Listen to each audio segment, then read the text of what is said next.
Welcome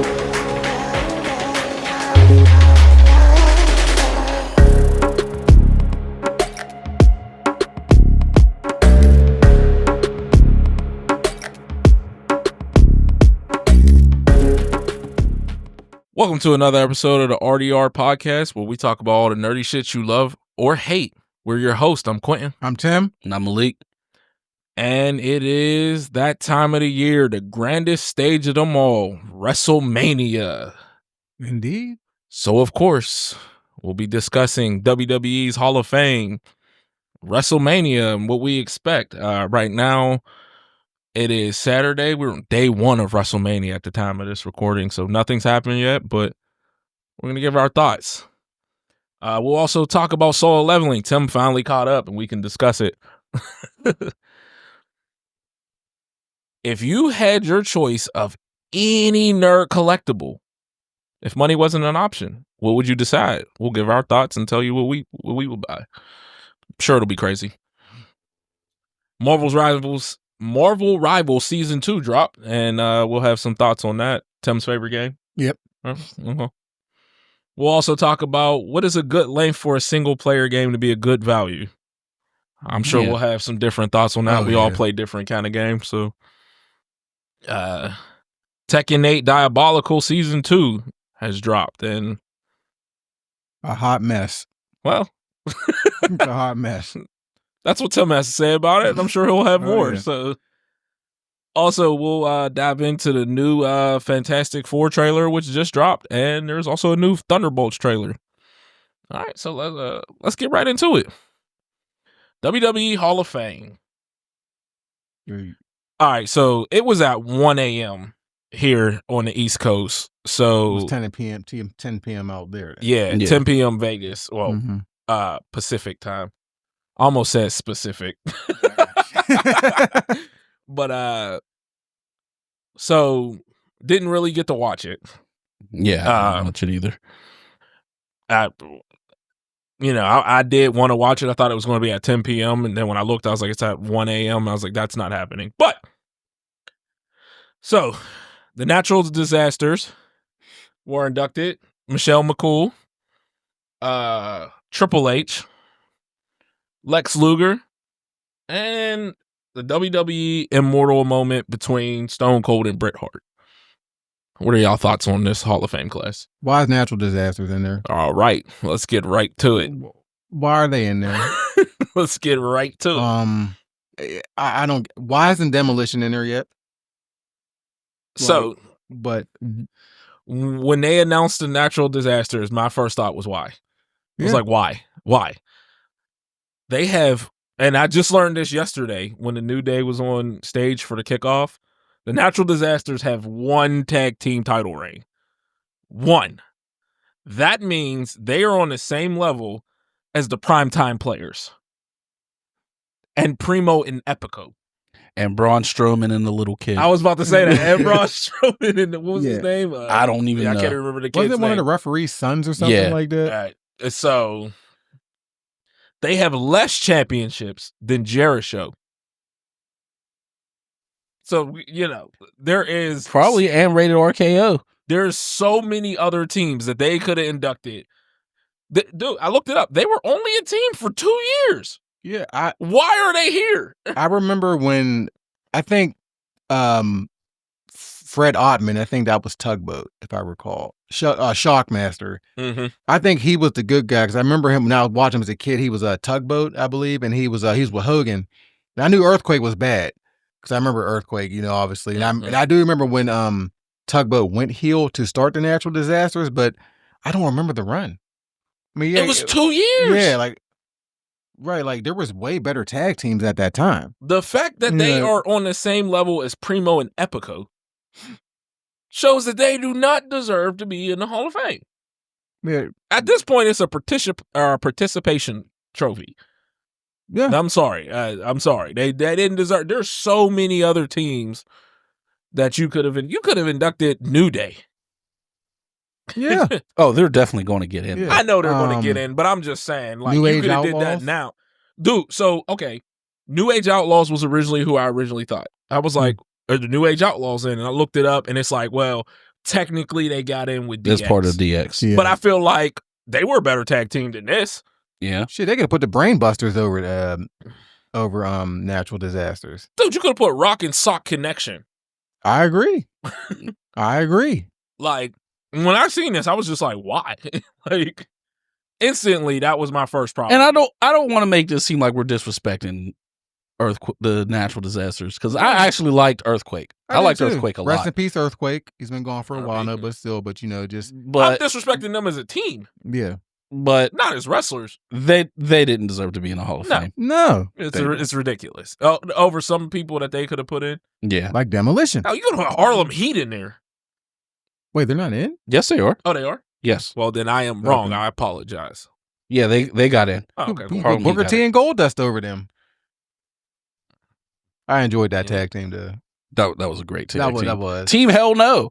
Yeah, Team Hell No. Yeah. I enjoyed Spirit. R-Truth and the Miz's run together. Awesome Truth. Yeah, Yeah. Awesome Truth. When they Mhm. where they were in the Hell in the Cell and they beat up the cameraman. Yeah. That was like the greatest thing ever to me. Like, Michelle McCool, I am 100% okay with this pick. I'm okay with it. I feel she was ahead of her time. I feel she would have benefited more today than she did then. I think she was a pretty good wrestler. And for that time, they were trying to get divas. Okay. I understand. Yeah, I see what you mean. I'm not saying she was like great. Yeah, But I think she was a solid wrestler, Right. a good character. She was pretty just solid all around. Right. And yeah, I mean, I'm not upset with her getting in. No. I'm not I at think all. she deserves it. Yes. I think she Triple H, there's no question. Yeah, I'm sorry. yeah. There's no question. He deserves to be in there, even though it does come across a little bit as self-gratifying, but you can't help that. Well, I seen a video of them like telling him he's getting in. Yeah. So I mean, he is a great actor, obviously, but I don't think it looked legit. Like I don't think he happy. put himself in there, Yeah. but just because of the role everyone knows he has, Right. it just appears a little bit self-gratifying. But he deserves to I'm about be to say, in there. regardless of how Yeah. you feel, he deserves. He deserves to be in Yeah. there. Absolutely. Yeah, he's had classic matches. Mm-hmm. He was great for a really long time. Yeah, Right. don't get me wrong. He deserves to be in there. It's just the perception's going to be like, yeah, you're putting yourself in there. Whether you deserve to be in there or not is still a matter of you're essentially putting yourself in the Hall of Fame. That's all. Lex, I don't know about this one. I'm iffy on it. I don't. I remember Lex more for his look than anything else. I know he's never had a title in WWE, but he did have a decent run in WCW. So yeah. I get it. I think he wasn't necessarily the person I looked for when I watched WCW. So, but I understand it. I understand it. He didn't have the career of some of these people, so it does bring into question like what qualifies someone for the Hall of Fame. When you have someone, some of these people, for example, the Great Khali's had a world title, and Lex Luger hasn't. In WWE. Well, he had WCW. WCW. He was 2-time. Yeah, Two-time. But I'm just saying, like, does that qualify the Great Khali? Like, it's just like some of these. I mean, if the Natural Disasters got in, then yes. That's what I mean. Like some of these, I don't know. But once again, I'm not upset that Lex Luger got in. And then on top of that, he walked to the podium. He did. He did. That's good. He did. That's good. He did. Now, shout out DDP for that. Yeah, DDP deserves another Hall of Fame induction for what he's been doing for so many people. Mm-hmm.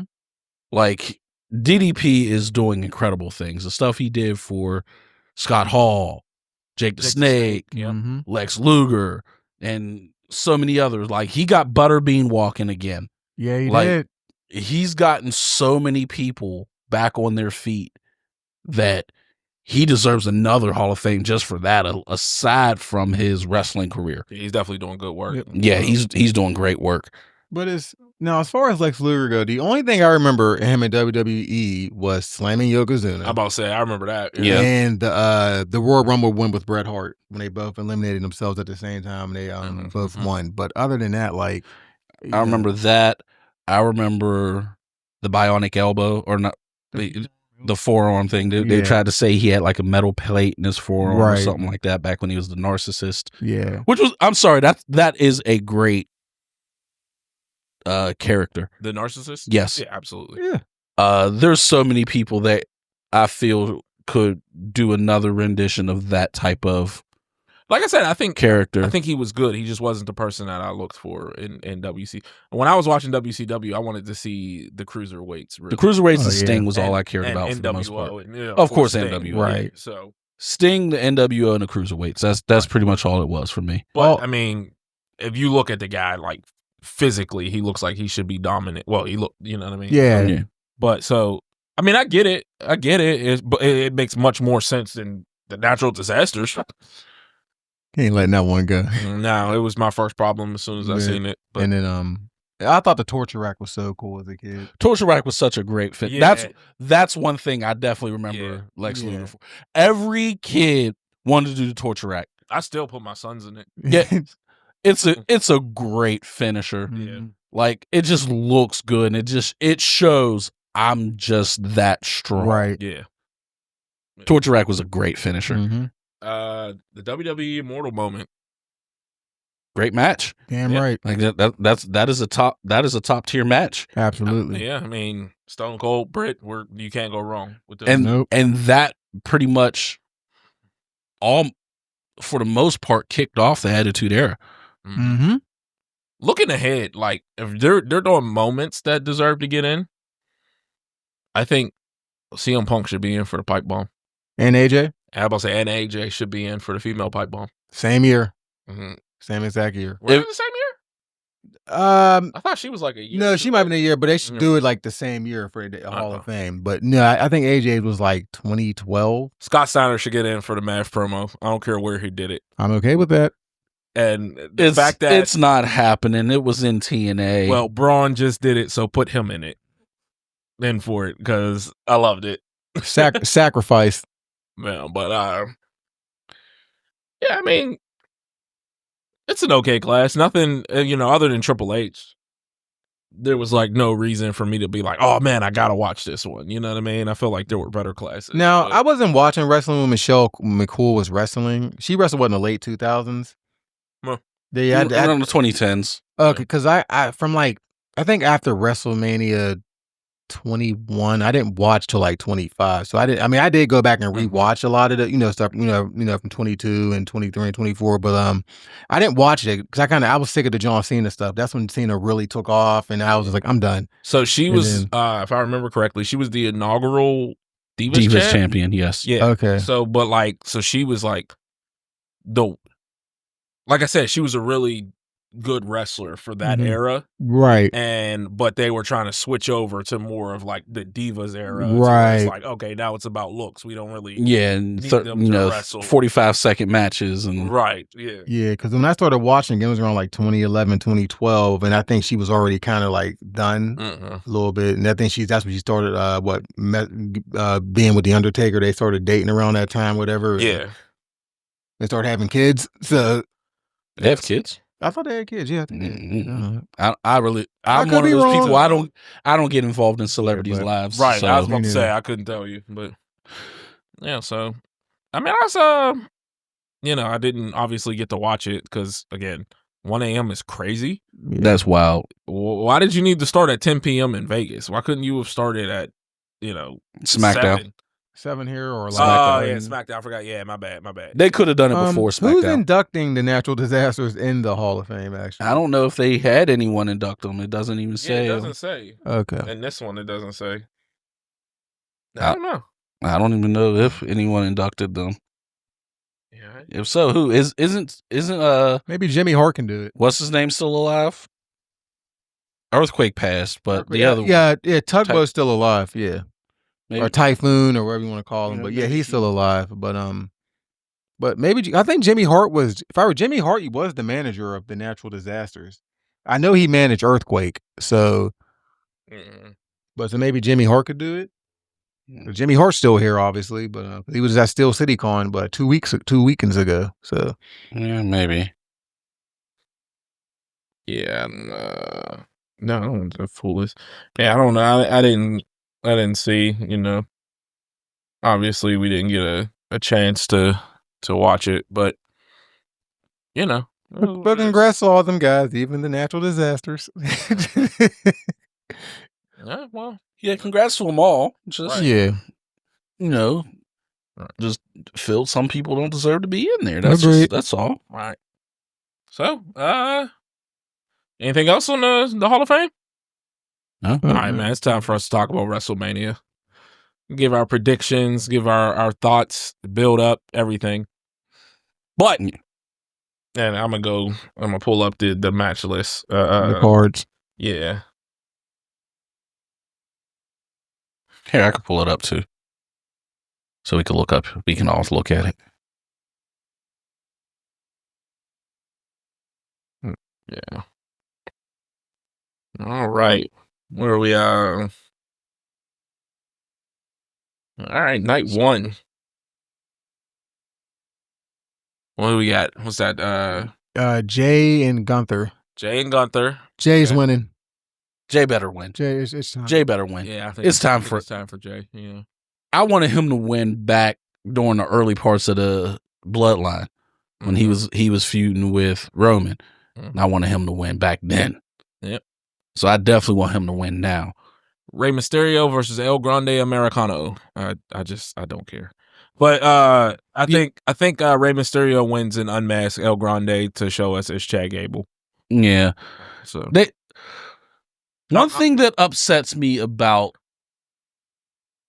what's been going on, honestly, with both sides, WWE and AEW, is the way they're treating people in order to try to prevent them from going to the other company.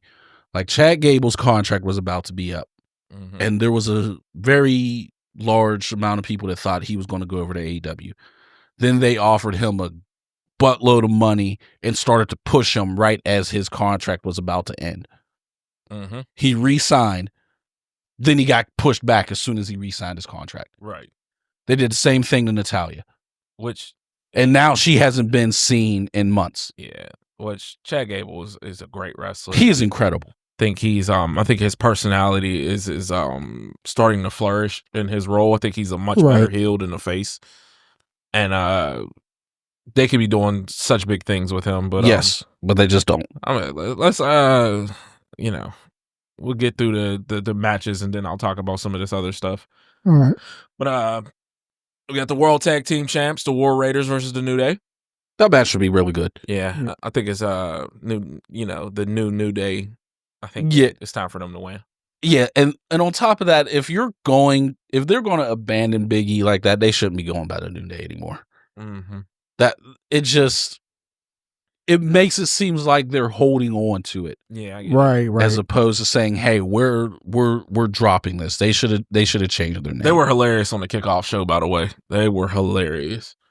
And the crowd start chanting, "We want Big E," and Xavier's like, "You can watch him on the pre-show." I was like, "They're." So, Jade versus Naomi. This match should be solid. Yeah, but the build to it has been great. Oh, I thought you were about to say it's been bad. What? The build to it has been great. Yes, and I'm glad to see that Naomi's going to be has been showing her doubters wrong, because a lot of people have been saying she can't talk. Her promos have been good. Yeah, yeah. She caught one on Bianca last night on SmackDown. I didn't see that one yet.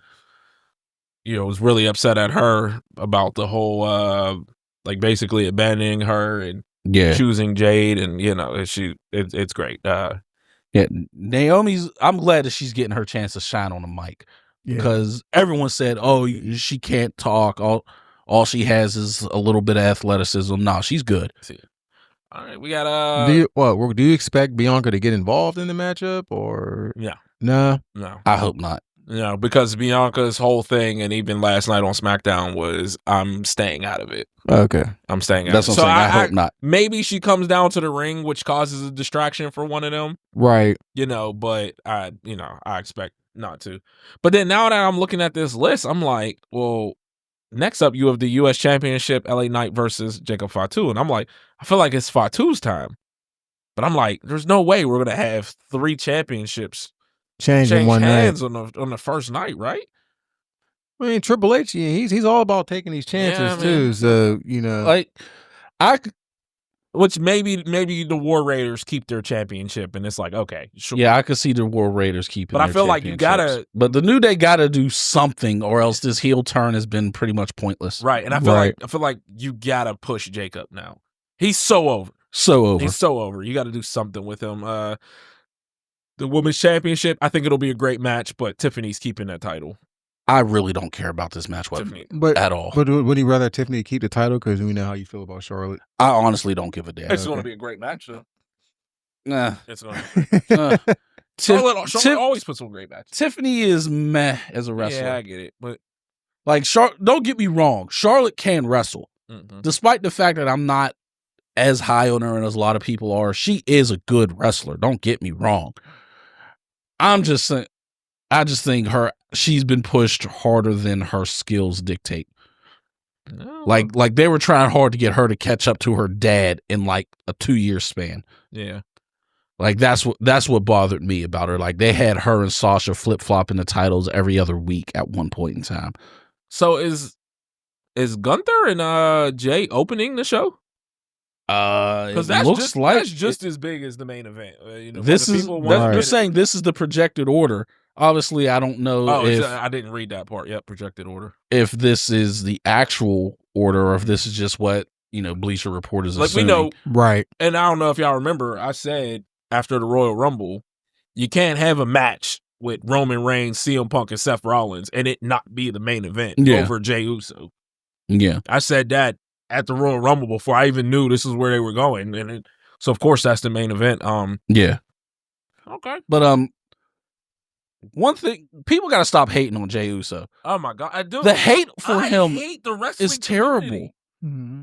Like the hate for him is terrible, and that's the problem with the wrestling community. The moment y'all want new people, they push new people, then y'all complain about them. Then y'all don't want them anymore. Everybody wanted Cody, now y'all hate Cody. Like it's so I hate people on the internet, man. Well, all of a sudden Jay can't wrestle. Like what? He's been putting on great matches for over a decade. Right. He's only over because of his entrance. A lot of people were. And even then, no, he wasn't. Yeah. Like he's been with the company for over 10+ years. He's put in the work. Like he was in probably one of the greatest stables.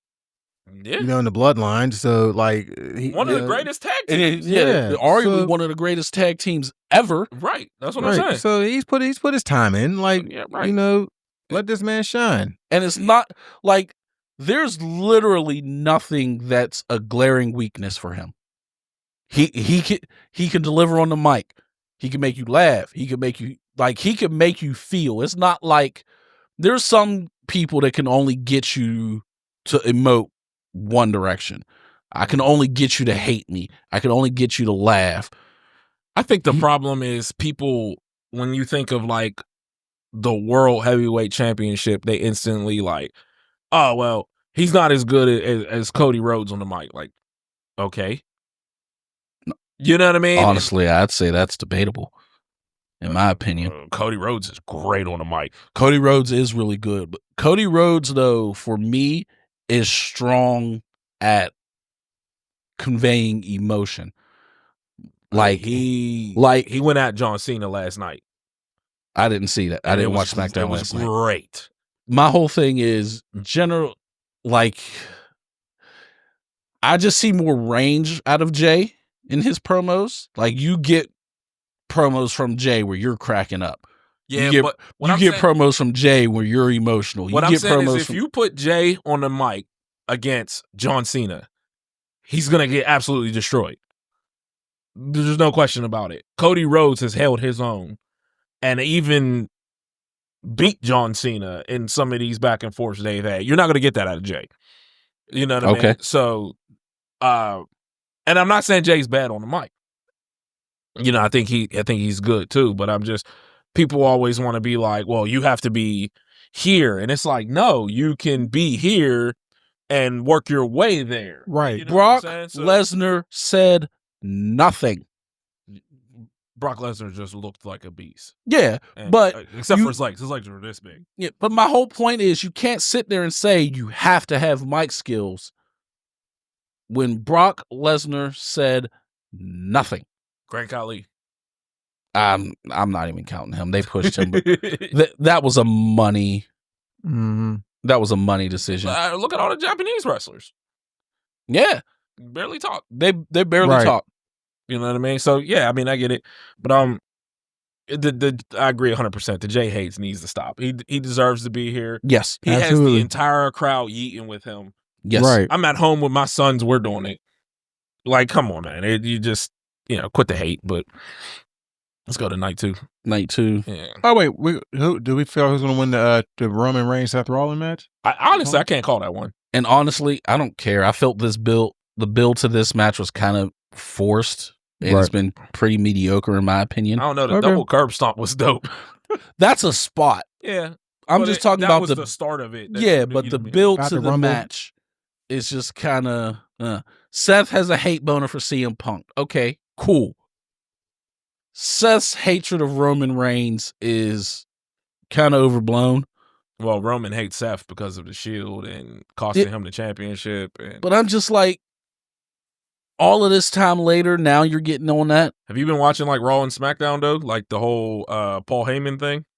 You talking about yeah, but I'm just like, it seems like they're just trying to force it and it's just not coming across as good as you would want. Like, I mean, I like the whole Paul Heyman angle. Like, yeah, he's a CM Punk guy. He's a Roman Reigns guy. Right. Yeah. They can use that to make it's like they hate each other. Yeah, but it's like they're mixing two separate things is what is making this build kind of meh for me. Mm-hmm. Like, honestly, a better triple threat, in my opinion, would have been CM Punk, Seth Rollins, and Drew McIntyre. Because they all have hate boners for each other. That makes sense. Yeah. That makes sense. But I mean, we're getting... But the hate between Roman and Seth just seems like they're kind of shoehorning it in there to try to force this to kind of work. I mean, but if we look at their history, yeah, Roman should hate Seth. Yes, I mean, get it. He cost him in the Shield. Mm-hmm. He cashed in on him over Brock Lesnar at the Mania. Yeah, he double curb stomped him at the Royal Rumble. He cost him, and he tried to take him out against Cody last year. Remember, he played the Shield music and came out, and then Roman had the Superman punch him. Like, but Roman and Seth have been going back and forth for years. It just doesn't. It seems like their hatred for each other it happens when it's convenient.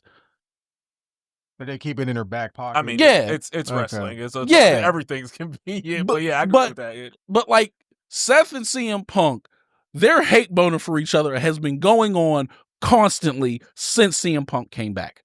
Yeah, it's never like, oh well, CM Punk's feuding with Drew McIntyre, so Seth Rollins is like, oh no, I don't care anymore. No, he still hated him. Yeah, and it showed. Mm-hmm. That's what I mean. Like, I get that. The hate boner between Seth and CM Punk has been here for over a year. Right. Seth and Roman, it just comes and goes when they want it to be a hatred.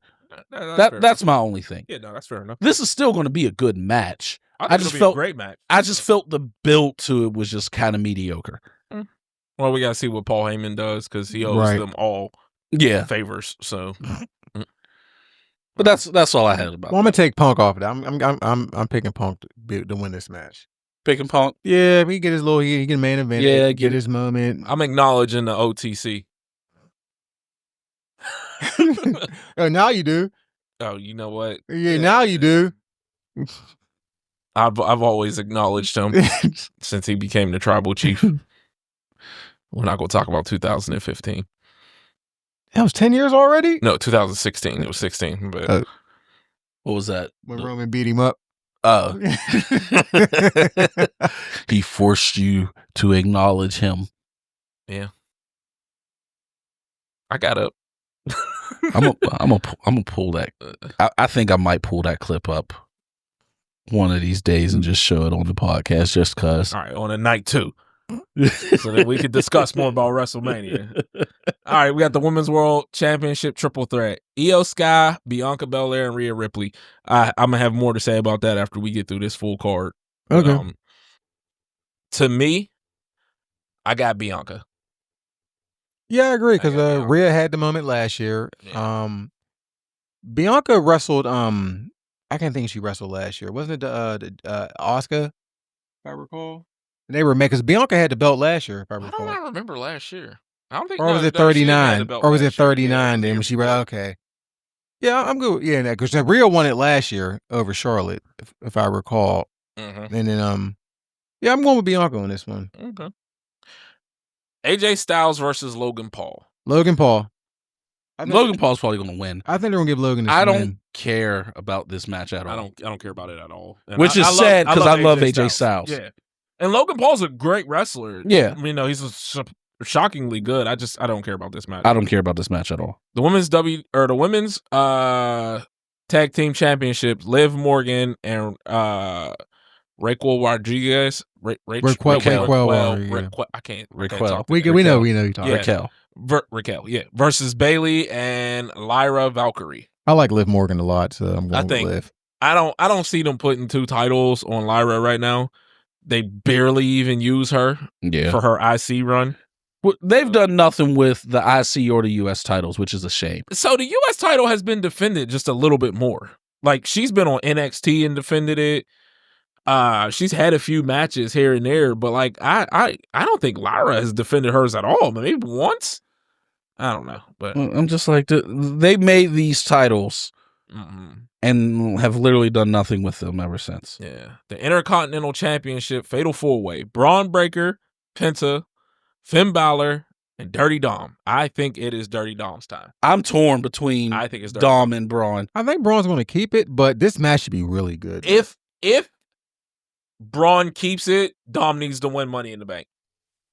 I'm good with that. Yeah, but it's time for Dom to shine. Has he had a singles title yet? No, I don't believe so. But then he had that when he was in the Judgment Day, he had a title. Did he? Yeah, I don't remember what it was called. That. Yeah, he had a belt. Yeah. But that match should be good. Like I mean, I'm sure Penta's gonna do all the Cero stuff, and but yeah, it should be a really good match though. So, but anyways, yeah, I thought he had a belt when he was in Judgment Day. Yeah, I mean, he had become one of the best tag. He was a 1-time tag team champ with his dad. Yeah, I remember. 2-time NXT North American champion. That title. Yeah, that's NXT though. It's NXT. Okay. It's time for him to get a. He's the most hated heel in all of possibly wrestling. Yes, and so I think it's his time. We got the Sin City. Oh, who do you got winning? What, for the Fatal 4-Way? Yeah, Malik. Oh, okay. Like I said, I'm torn between Braun and Dominic. Oh, okay. I want to see Dom get a title run, but Braun is just so good. I just like Braun. I think Braun is probably ready for the bigger titles. Yeah, to be in the main event picture. You know what I mean? Yeah. My only thing is, I don't want to see him to drop the title to go into the main event picture to just lose. Yeah, makes sense. Because I don't see him winning the world title within the next couple months, let's say. Right. Maybe by SummerSlam? Maybe. That's at the earliest. Yeah, that's what yeah. Well, I was thinking being the main title, like into the picture of the title by SummerSlam. I'm not saying he drops it and goes right in right now, but just to build him up to get there. Right.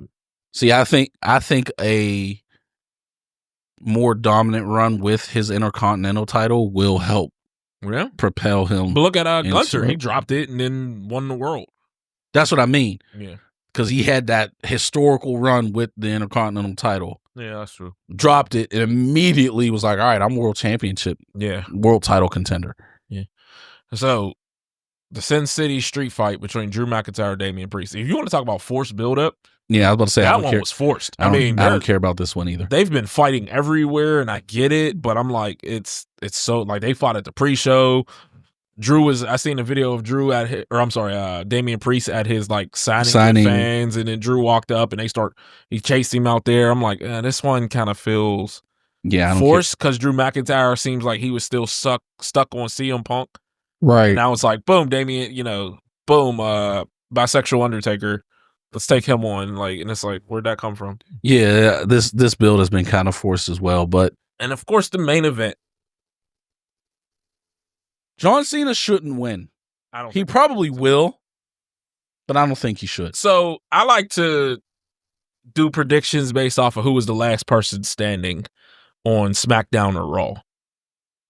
So like you knock someone out, I'm like, oh, okay, well then that person's winning. Well, Cody Rhodes won on SmackDown.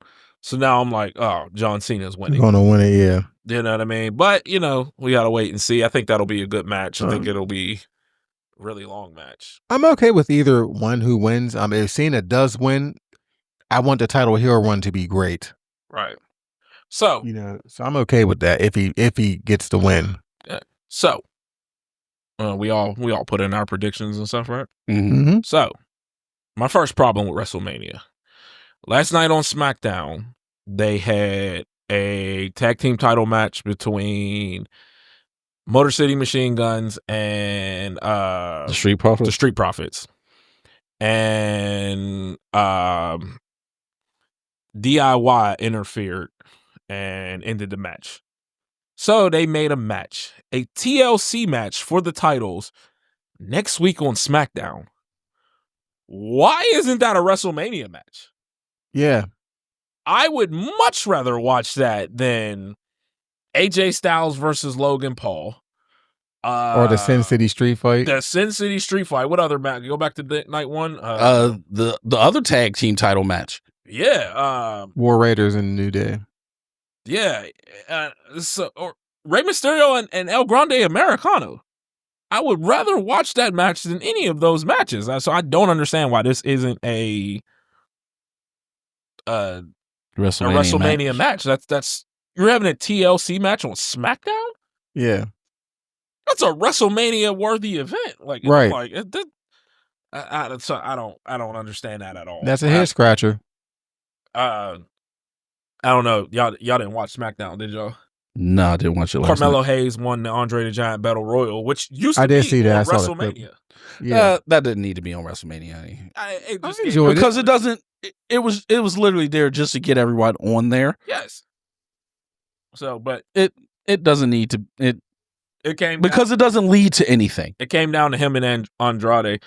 I mean, it's kind of like it could start to be a push for someone. No, it doesn't. I said it can start to be. Yeah, but it doesn't. Like they were starting to push. What's his name last year until he got hurt? Bronson Reed. Like, I'm trying to remember the people who I know of that won it. I know Cesaro won it once. That was a good. They did nothing with it. Did nothing with it. That was a good finish. Braun Strowman won it. They started to push him a little bit. Like, so. It doesn't lead to it. I haven't seen anyone win that and it lead to anything. Yeah. That's my issue with some of these matches. Like, I get it's a filler. Yeah. It's just there to say, hey, you were on WrestleMania. I get it. But at least have the winner. If you don't want to put them in the world title picture, hey, the winner of the Battle Royal gets a U.S. title shot or an Intercontinental title shot or something. I would like that too. Mm-hmm. Just give it some sort of stakes other than some fictional it's time to do trophy. It's time to do something with Melo. Yes. He's great. Why is he not in any kind of picture? Carmelo Hayes is phenomenal. Yes. So, I mean, I don't know, but every time y'all say that name, it reminds me of a certain actress. But oh my god! Oh my god! The fact that Malik doesn't know, it shows how innocent he is, and how messed up we are. Yeah, I know exactly who you were talking about. I keep thinking like, the wait. moment, and oh my God, you just ruined it. I'm sorry. You ruined I'm it sorry. for me. I'm sorry. You. Malik's so innocent. I'm confused. So the moment Tim said it, it hit me right away. I've never put two and two together to even think about that. She was big in the 2000s. Yes. The mid 2000s. Yes. Name. Carmella Hayes. That is her name? Carmen. What, Carmen? It was Carmen, wasn't Carmen? it? It was Carmen. It was Carmen. It was Carmen. Carmen Hayes. I don't know. She was around with Pinky. Mm-hmm. Okay. Yeah, you know who that is, right? Yes. Cherokee and all right. Hey, I'm so mad I got that the moment you said it. It was Carmen Hayes. Yeah, it's Carmen Hayes. Sorry. Oh, we got to talk about this. Kevin Nash said Io Shirai cannot wrestle and doesn't belong in a match with Rhea and Bianca. He's out of his fucking mind. I'm going to repeat that one more time. Kevin Nash said Io Shirai cannot wrestle. Yeah, I wonder if he got hurt when he said that. Kevin Nash knew two moves. And he's saying that Io cannot wrestle. That elbow now, and then, I will say this. I bomb. slightly agree that she doesn't belong in a match with Rhea and Bianca. Not for... Io's a great wrestler. Io deserves the championship. But we all wanted to see Rhea versus Bianca. Yes. Right. We all wanted to see that. So adding Io to it is kind of like, why? But the buildup of them overlooking her and her refusing to be overlooked, I absolutely love. But again, we all wanted to see Rhea and Bianca. But Io's a great wrestler. Io's an incredible wrestler. She will wrestle circles around Kevin Nash. So for him to have the audacity to say that is the equivalent to Kenny Pickett telling Tom Brady he doesn't know how to be a quarterback. Hey, Kenny Pickett's only 6 championships away to catching Tom Brady. Yeah, and he's 7 away from actually doing something in the championship. Anyway, but I'm just saying, like, that is insane to me. Yeah, that's insane. So, one thing I did want to add is that's not shown on here there is supposed to be a match for Randy Orton. Oh yeah, he came out on SmackDown and mentioned that, and he said he'll be laced up on night 2, and anybody who wants to challenge him come out. So I'm expecting some surprise. I'm expecting either Aleister Black or Rusev. Okay. I think it's going to be one of them two. I'm going to say it's going to be Hurricane Helms. I love Hurricane. He was a great wrestler. I love Hurricane. He was such a great wrestler. So underrated. Very underrated. I was thinking for it to be Randy Orton's 20th WrestleMania, it would have to be something that the crowd would go nuts for. And I don't think Aleister Black or Rusev does that. I don't think Hurricane does it either. I'm just more or less joking. But I'm trying to think, like, who could come back and fill that void. Like, we're not going to get a full Undertaker match. We're not going to get a Shawn Michaels match. Right. I don't know. I'm trying to think. Batista would be great. I don't think it'll be him, but it would get the crowd. It would get the crowd pumped. Right. You know, I can't think of anyone, man.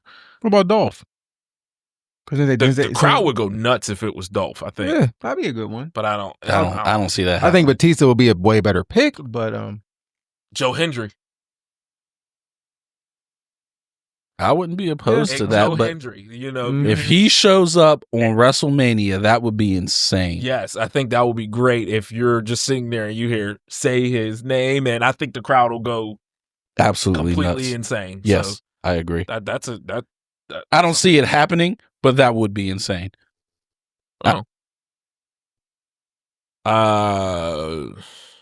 Maybe a call up trick. I wouldn't see that happening at WrestleMania. Mm-hmm. When is Stand and Deliver? Did that happen? 1:00 today. Shit, today's a busy ass day for wrestling. Yeah, it is. In less than an hour. Yeah, remember that's why I said let's do it in the morning. I was like, I want to watch Stand and Deliver before WrestleMania. Shit. Yeah. Busy day today. Yeah. I'm assuming it's only gonna be like 2 hours though, right? Probably. Yeah, so but yeah.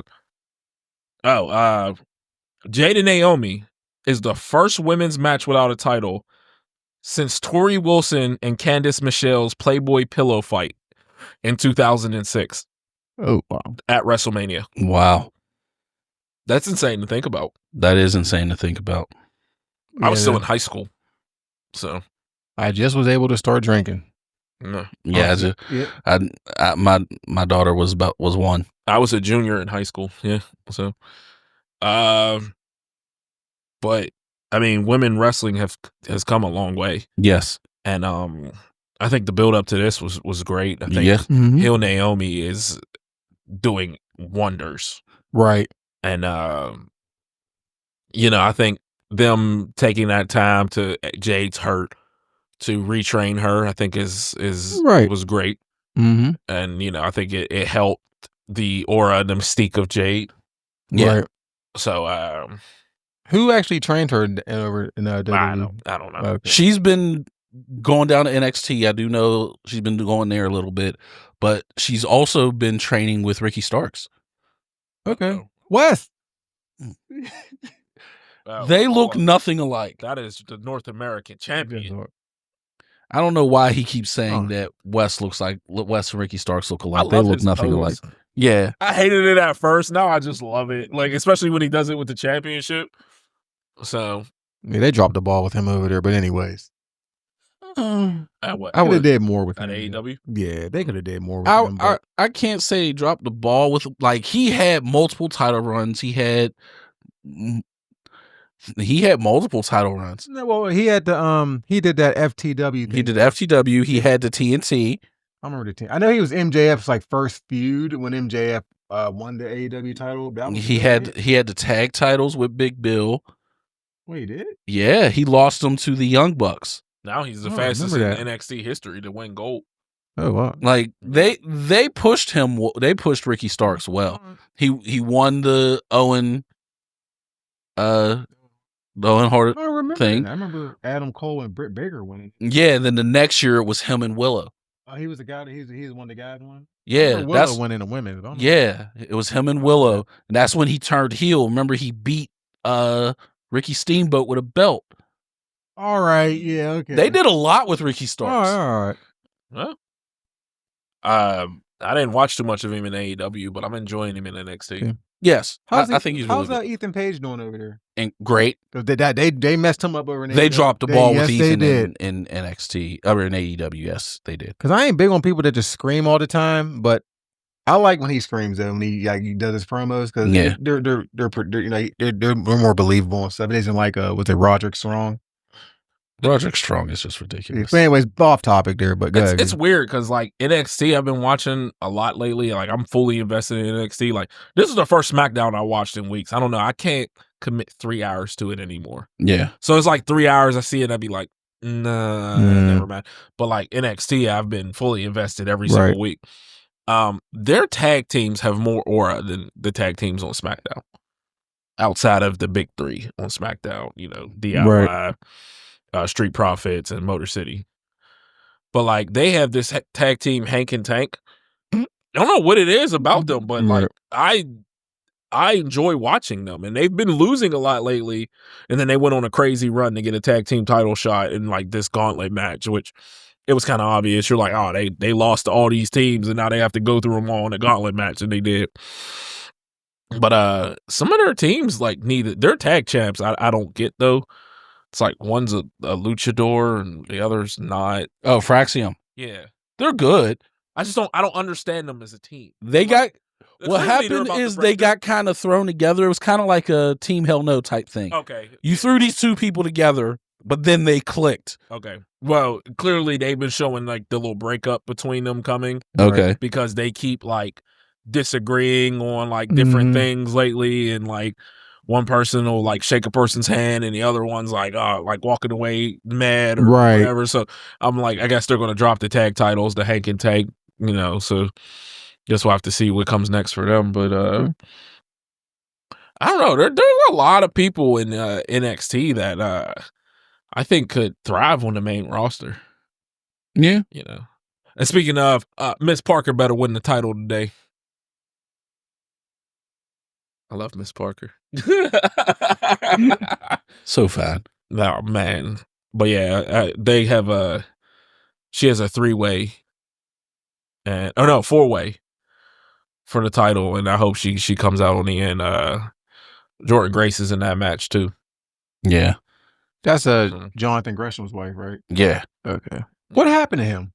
He just was in I don't know if you know who Josh Barnett is, but he's a guy that used to be in the UFC.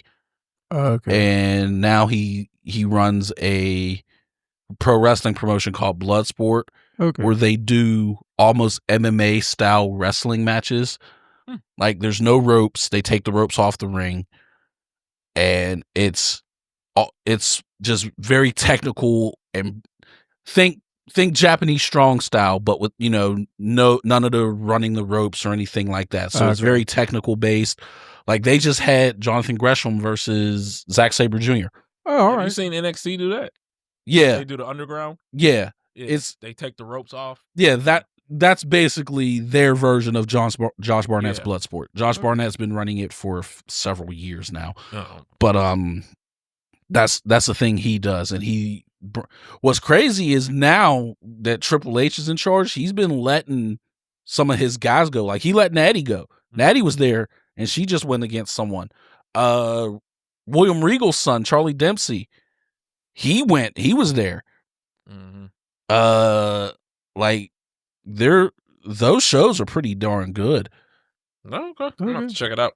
Real quick, that one wrestler you liked, he was tagged to Ethan Page. I saw he got signed to Josh Alexander. Yeah. They were such a great tag team, him and Ethan Page. Oh, because they were the first time I saw a match between them, and at the time they were called LAX in TNA, but Santana and Ortiz. I remember LAX. Yeah. Well, LAX had like 8 different renditions in TNA. Yeah. But the one I'm referring to was LAX, which was Santana and Ortiz, versus the North, which was Josh Alexander and Ethan Page. Those matches were incredible. I'm like, these guys are great. And then when they said that Santana and Ortiz was coming to AEW, I'm like, oh, this is one of the best tag teams ever. Like, the North was great. Josh Alexander, like, I think they broke up because Josh Alexander broke his neck. Oh. And he like retired for a couple years. So I think that's why they broke up, but yeah, they were a great tag team. Okay. I guess the only thing we didn't talk about is our matches. The possibly NXT's card. But I don't know the card, so I'm not going to spend time talking too much on it. All right. Well, there is one dude you guys got to check out. I'm blanking on his name, but they call him the Young OG. He's in the Javon Evans. Yeah, Javon. Yeah, oh man, he's so good. So good. He's so good. He's young. Yep, good young guy. He's that triple threat match with him, Trick, and Obafemi's gonna be pretty damn good. Yes. That's what I really want to see, and then of course the women's match. But yeah, I mean, I'm excited for WrestleMania. Yeah. I'm excited. Gonna make a nice dinner, get home. Then my boys sit down. We'll enjoy it together. Nothing wrong with that. Yeah, and the wife, of course. They're having a watch party down at the Sanctum, Tim. Yeah, I know. So after we play our Street Fighter, well, hopefully I'll be up. Watch some. Yeah. No, I've been up since 2:30 because I worked today. I've been up since yesterday. I've been up since 7 this morning. I've been up since yesterday. I couldn't think of a counter to that. I didn't even take a nap yesterday because I was like, look, I'm doing good. I didn't take a nap all day. Now I'm regretting it. But yeah. But definitely when we're done here, I'm gonna pass out somewhere at home. Just make sure you get Well, home hopefully first. Liv Morgan wins so Dose can be happy. Because I know how much he loves Liv Morgan. Dose hates Liv Morgan. Hey, you know what? He said the other day, he was like, I don't dislike her as much. And I'm like, oh, okay. So, I don't know. Not as much as I hate Candice Michelle. Bag of sun chips. Candice LeRae. You mean. Candice LeRae. Okay. Yeah, Candice LeRae. Bag of sun chips. Look, I hate her so much I got her name wrong. But yeah, I'm definitely I think it's a good card. There's just, like I said, there's just some matches I'm bathroom break matches. There you go. Yeah. Rey Mysterio versus El Grande Americano and they'll put on a good match. It's just I don't care about it. Right. Yeah. I don't care about It's him. going to be a good Rey Mysterio doing what he's doing at 50 years old is impressive. Yeah, absolutely. I don't the build up to the match, I just didn't care. Him hating all the luchadors, I just don't care. And this was your answer. Like, it's just, like they could have went so many different ways with him losing to luchadors that this is the response, and it's just kind of all the luchadors jumped him in the Andre the Battle Royal last night. Like they all jumped him and then sent him out the ring. Yeah, but I'm just like, to me that was good enough. It didn't need to be a match at WrestleMania. Like that was a good enough payoff of them like, we'll all jump you and kick you out, and then he came back and he cost Rey Fenix the match. So I don't know. Which kind of didn't make much sense now that I think about it, because Andrade was still in the match.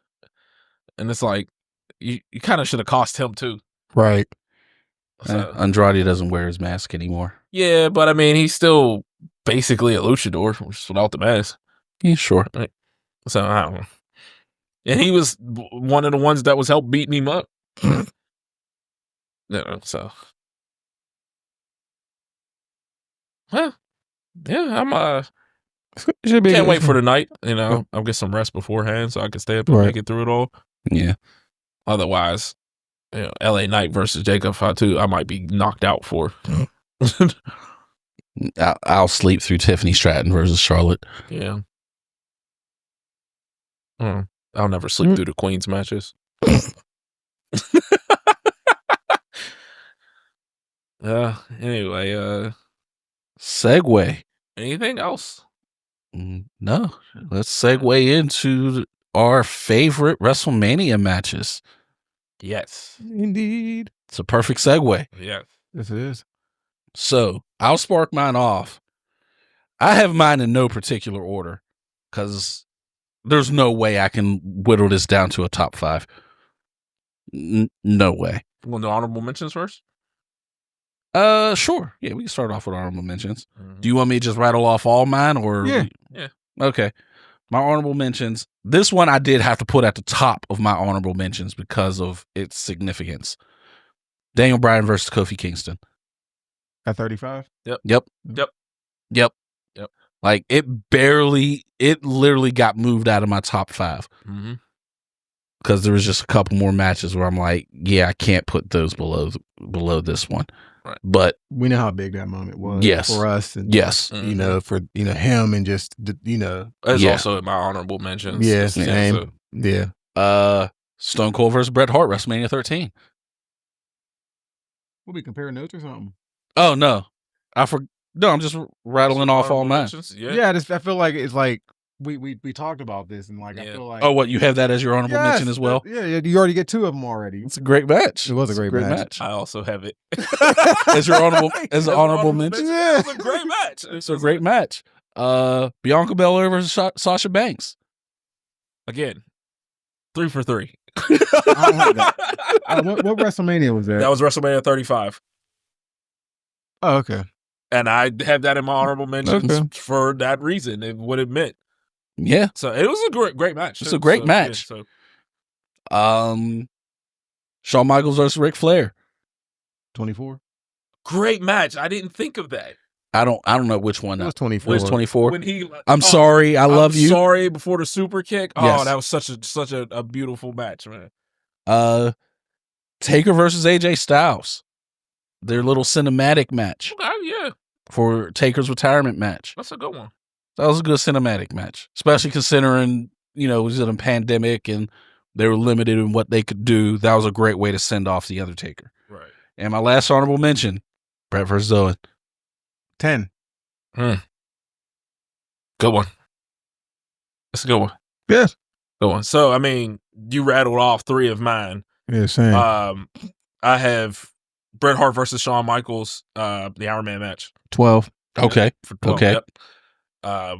Great match. Just barely missed my top. Was that the zip line when he zip lined down? When he zip lined in and he did the that was a great one. Shawn Michaels posing in the ring afterwards, and also have, and this might piss some people off, especially people around my age. I know, but the Dudleys versus the Hardys versus Edge and Christian. I knew you were going to put that on there. It's in my honorable mentions. I know people will be like, "Oh, that belongs in the top." I'm sorry. There's other matches I prefer.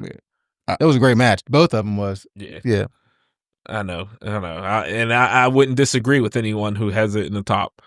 But for me, these other matches just have a little bit more significance for me. Okay.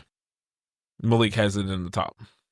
Yes, I do. I can see it in his face. Yes, I do. Yeah. I can see it in his face.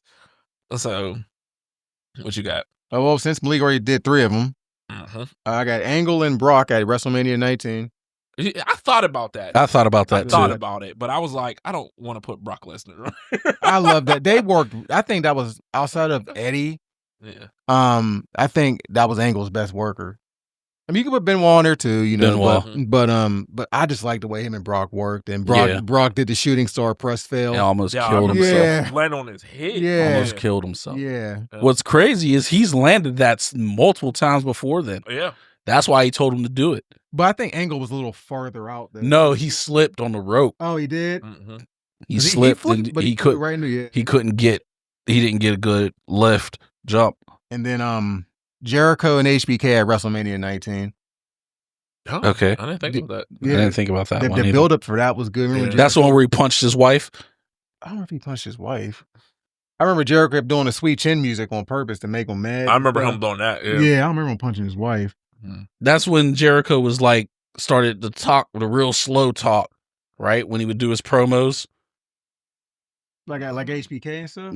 Yeah. Yeah, that's what, yeah. And then obviously Brett and Austin at 13 with with the blood and and then Kofi and Daniel Bryan. Yep. And when Austin sold his soul at WrestleMania 17 against The Rock is the honorable mention. I have that higher. I know most people do, so I'm not going to leave it. I do too. Yeah. So, but yeah, I mean, it's clearly we all have very similar tastes. Yep.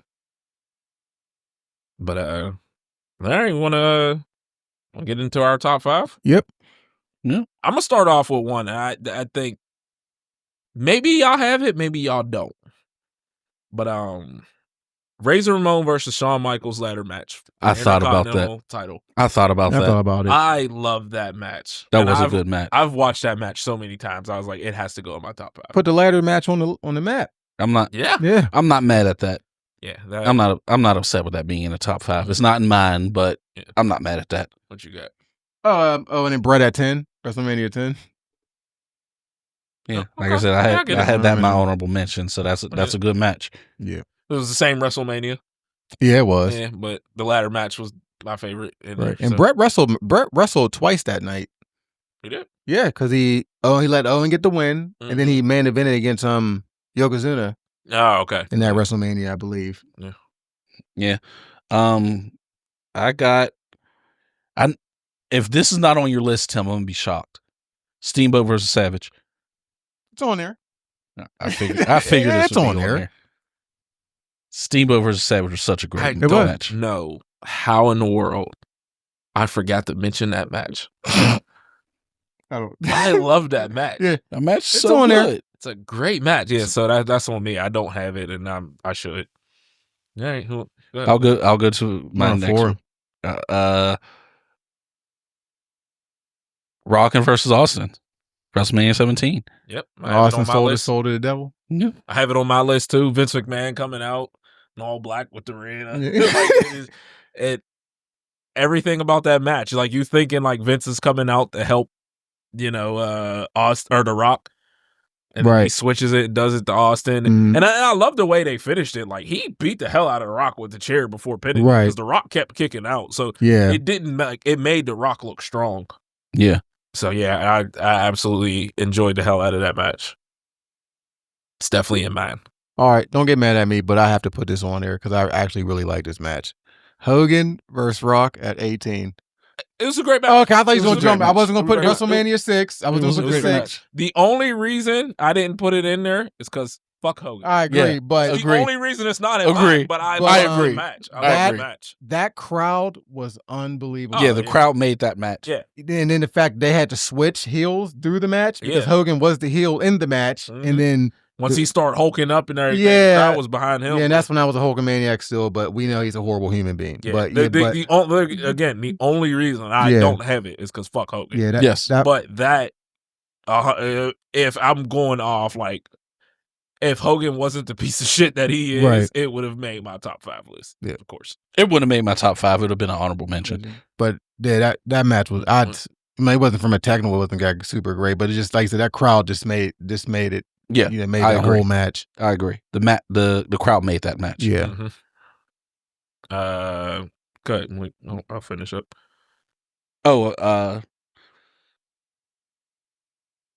Eddie Guerrero versus Kurt Angle. 20. Yeah. I thought about it, but that's why I put the Brock one ahead of it. But that match, that was a great match. Two great workers, two phenomenal workers, incredible workers. A great match. I have Triple H versus The Undertaker, Hell in a Cell, 28, with Shawn Michaels as a special guest referee. Okay. Absolutely loved it. I loved what it meant. I loved the ending of them all walking out, and you're thinking like, man, that's the end of the Attitude Era. Right. And I believe that should have been Taker's last match at WrestleMania. I agree. Yeah, I but agree with that. Considering I did get the Taker AJ match, I'm just saying I can't complain too much. The whole Brock ending this streak was stupid to me. I was okay with it, but I get it. I felt it could have been anyone else. Like if they would have did it with Reigns, then I'd have been like, okay, like they're building him for the future. Yeah, to build somebody up. Brock didn't need it. Yeah, Brock didn't need it, but I got it because it added to what Brock was. Brock was the conqueror. Yeah, I get it. But so it added to that stigma, but he didn't need it. Right. Like it would have been great for someone like Roman, for someone like Bray. Yeah.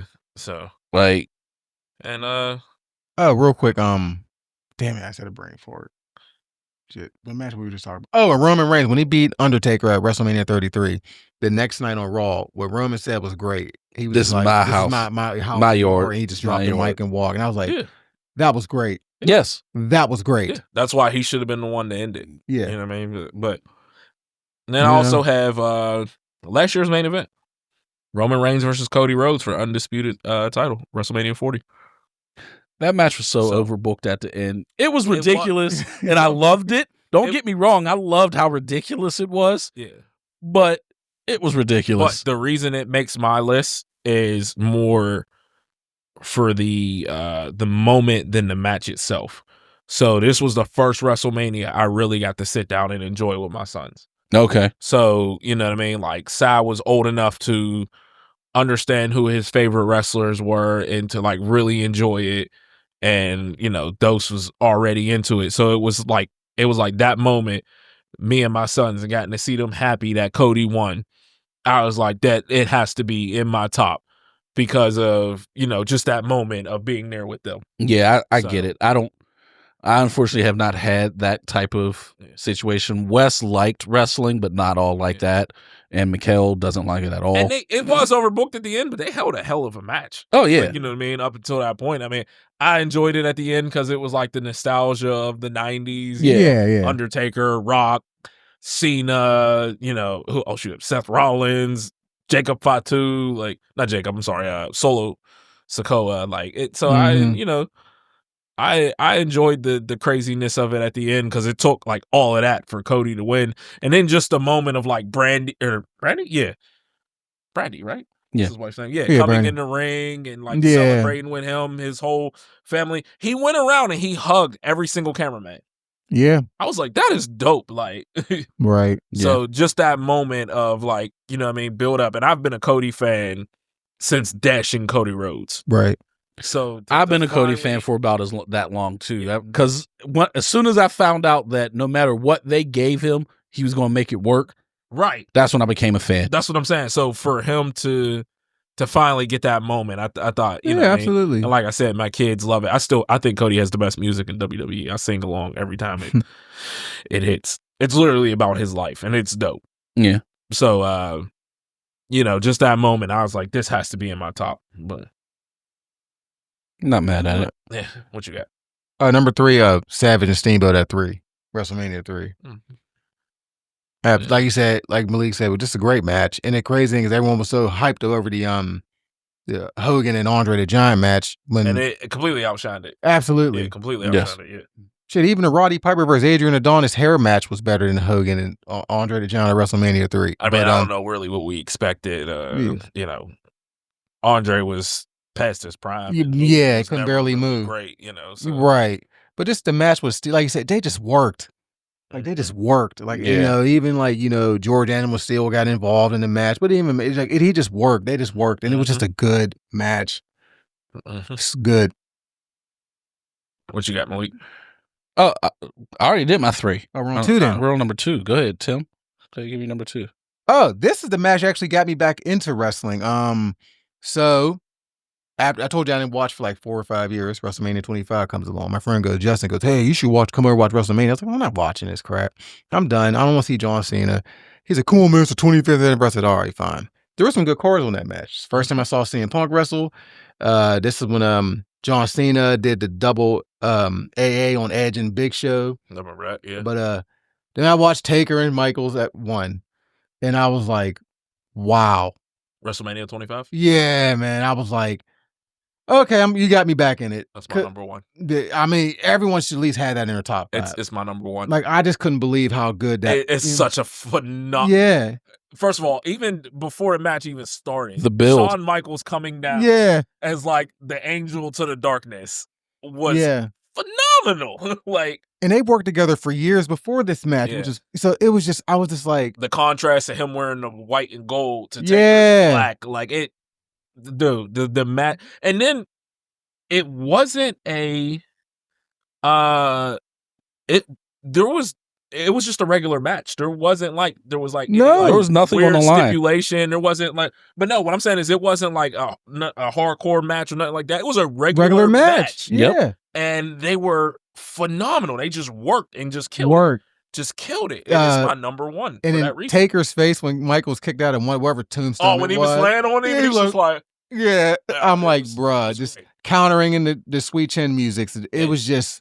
That was a perfect time to get back in wrestling. Like, I felt like I was a kid again. It is my number 1. It's mine as well. It's your number 1 too. Yeah. Like, it's mine as well. It was that good. Like that. That match is that good. Again, every other match I have here had some type of stipulation, or it was no DQ. It was the Hell in a Cell, a ladder match. Yeah. This was just them working. Yeah. A regular match in the ring. Phenomenal. And the crowd made it even better. Oh yeah. The crowd was, because when that crowd's then involved, it just makes it even better. Yes. And I'm sitting there jumping at the TV like, oh my God. Those type of matches are the types of matches I would show to a non-wrestling fan and be like, this is why I love it. Yeah. Yeah. Yeah. So like everything, the match was just amazing. Yes. Yeah. It was amazing. I literally sat there. It was the first match I pulled up yesterday to rewatch. I was like, I'm watching Undertaker versus Shawn Michaels. It was amazing. And I think the main event of that WrestleMania was Triple H and Randy Orton. That Orton was on that great heel run, that 09 heel run. I didn't even care about that. I was so blown away just with that match. I didn't even care about nothing else that night. Dude, the funny thing about Taker is I know everyone always thinks about the streak. Taker's WrestleMania matches. It's like Taker's a good wrestler. At WrestleMania, he's a phenomenal wrestler. Yes. Like he turns it up. Yeah. He turns it up at WrestleMania. And like, I feel like I could do a list of Taker's 10 best WrestleMania matches, and every single one I'd be like, I love this match. I love this match. I love this match. Like, Better have, I could do my Jimmy top Snuka. 10 WrestleMania or top 10 Undertaker matches, and 8 or 9 of them will be WrestleMania matches. I agree. Better put Jimmy Snuka in that one. Superfly. No, let me quit. Superfly. But yeah, that was a really good WrestleMania too, because there was some good moments in that match. I think that was the one when Ricky Steamboat came back to wrestle Jericho in that one. I'm pretty sure. Was it that WrestleMania? Yeah, he was like in his mid-50s. He was still in great. Still go. Work. Could still go. He was an amazing wrestler. Like I said, the triple threat with John Cena, Big Show, and Edge. He did the double. He had them both, and just they had to put that in every game after he did that. Like they're like, oh, the double AA. Yeah. Like that was that had to been about what, almost 600 pounds of weight. Yeah, that was and that's over 600 pounds. And yeah, because Edge isn't a huge guy. He's tall frame wise, but he's tall as fuck. Yeah. So he's walking around at about 250. Right. Yeah, I was thinking at least 230. You said 250. I'm like, that's probably right. Big Show and then Big Show was 400 to 500 pounds. Yeah. So, and then there was another match one. Oh, that was the first time I saw CM Punk too.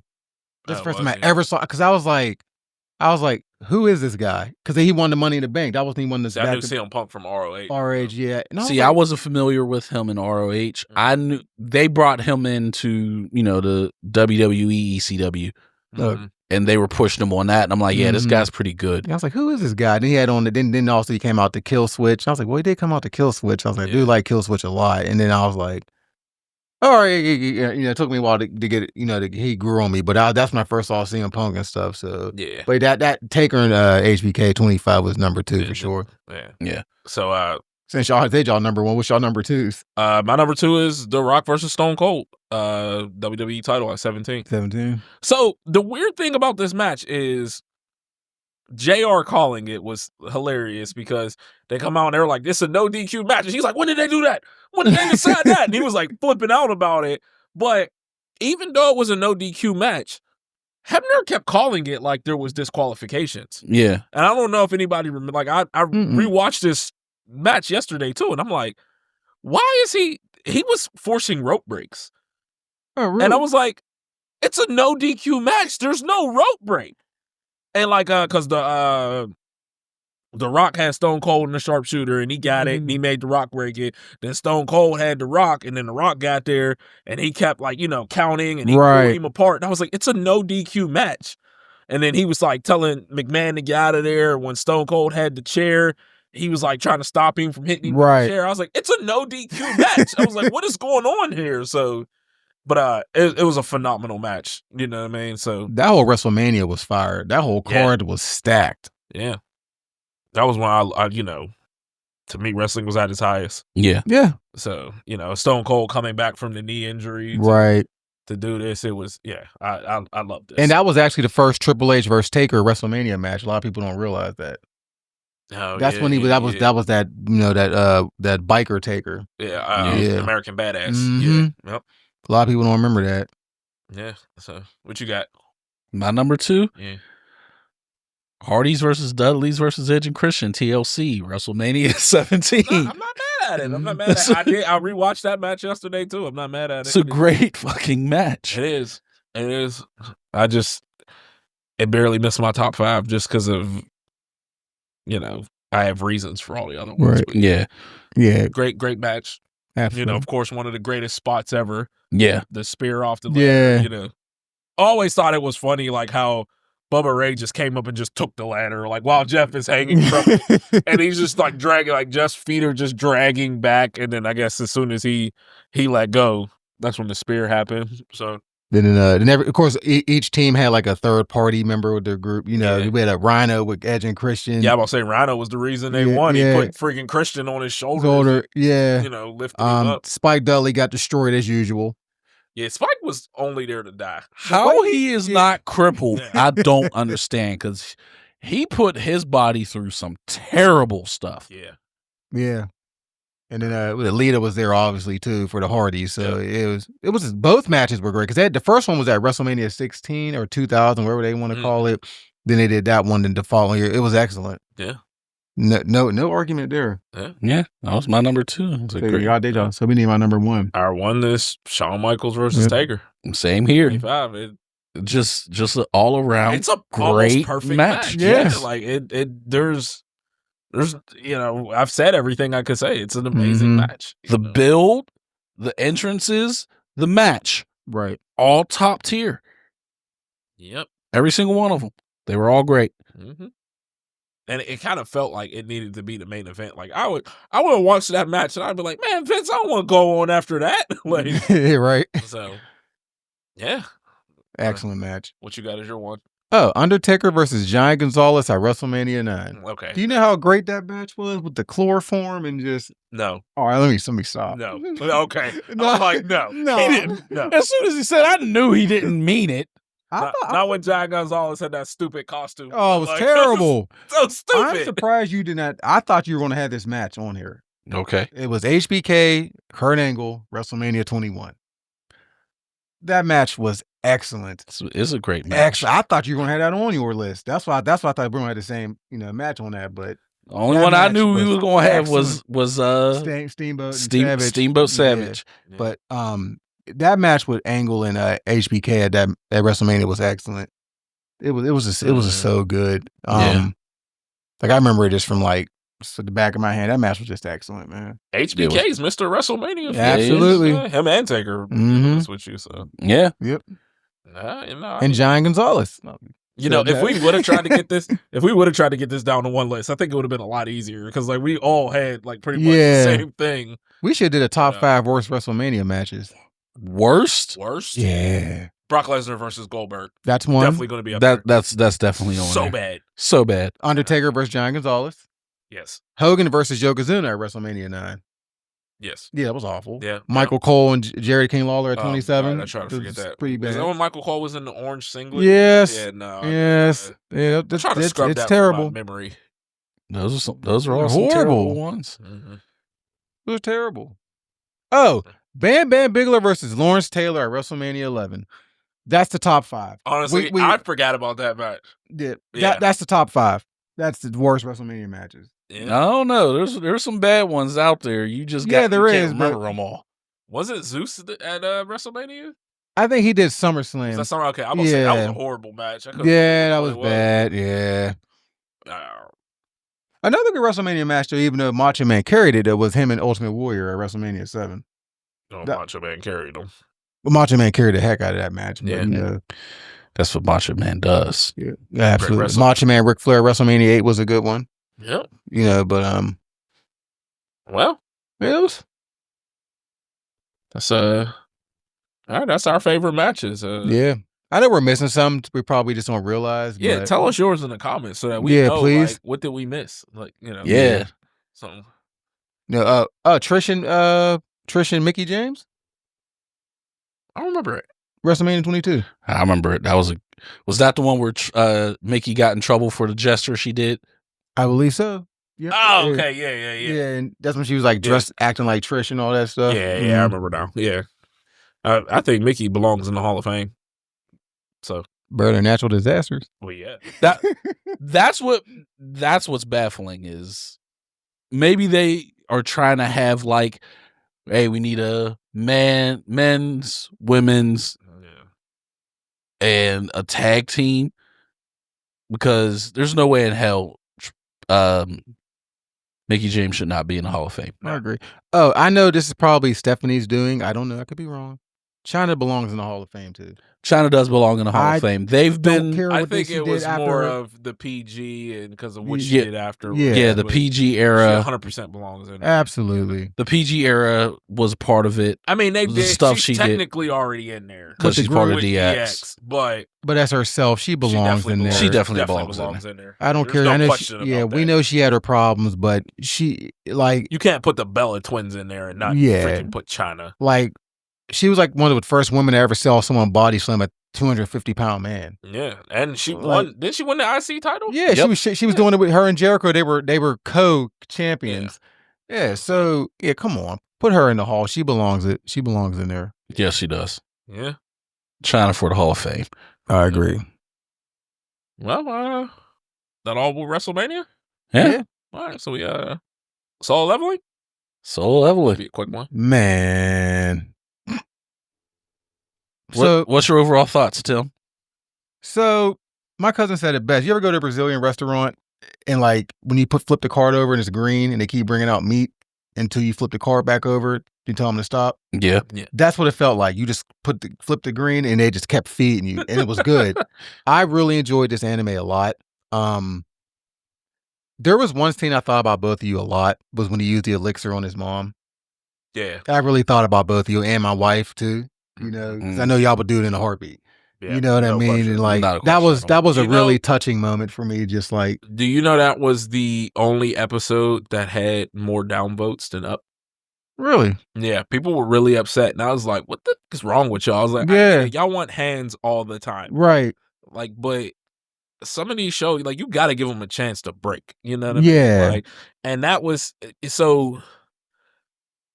I'll talk about the people complaining about Solo Leveling in a second, but like, that was the moment in the story that we're like, okay, he finally got what he wanted. Yeah. Right. And people were upset. And I'm like, what the fuck is wrong with y'all? Everything he went through. Right. Finally worth it. And I will say this. They rushed through it in the anime, but in the manhwa, you see a lot more of him in the tower and like what he had to go through to get there. And I doubt Jazz is reading it because she's like, and now that she's reading it, she's like, wow, they left out this, they left out that, they left out this. And I'm like, yeah, it's the anime.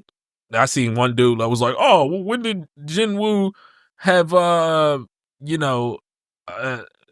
be able to be poisoned? I was like, they explained that a while ago. I was like, but they just kind of just showed it flash in the anime, like because I will say I remember seeing it. Yeah, they showed it, but they just showed like that's one thing you have to do in Solo Leveling when they flash those things like upgrade this. You gotta pause, like, okay, what did he get? And they do it so fast. Like you have to pause. I mean? But of course, in the manhwa, you get to read it all and see it all and understand. So like even like when Iron does his roar, right? He's using taunt. Like, okay, they show it like, oh, he used taunt. Like he's using taunt so everyone knows to attack him. Right. Like, so there's certain things that like, speaking of the ice elves, they only show the bears and the ice elves. There's a giant Yeti there also. Oh, really? And it's giant and red, and it was what destroyed the whole other team. Okay. It wasn't the ice elves, it was the Yetis that destroyed them. And then when the ice elf showed up is when he goes running away. Okay. Yeah. But I love the Final Fantasy vibe that it gives me in that game, like the attack, you know, just but Jinwoo's a really cool MC. I like him a lot. The only issue I did have with this anime is where's the villains? But I obviously see, look that look on his face tells you in for some shit. Yeah. So well, obviously, whoever this Chinese hunter is, he got my attention. And I was like, because Chinese hunter. Well, he was on the boat on the last episode, and he took out all the ants. So I'm without spoiling anything, and I need people to understand this. There is levels to S ranks. Well, obviously, yeah. So, but there's S ranks, and then there's like Jinwoo. They call them national, which means like they're as big as a nation, like they're as strong as a nation. So I'm not gonna spoil anything that's coming, but let's just say you're still about okay, so they kind of showed them a little bit, yeah, like down in the cave, right? You'll see who the villains are. But I'm seeing people, and here's my thing. People, again, this is why I hate a lot of the anime community, because everything's mid. Yeah. Shut the hell up. I seen somebody that was like, oh man, this show's mid because the side characters are useless. I'm like, you idiot. It's called Solo Leveling. It's in the name. You're right. It's in the name. Solo. I do like how they kill people off and don't care. Like how the people just getting killed and stuff. And just, I'm like, because like, see, the thing was season 1, the purple hair guy. He went and started killing everybody in there. I'm like, all right, we got a villain, and then he died. And I was like, oh, okay, yeah.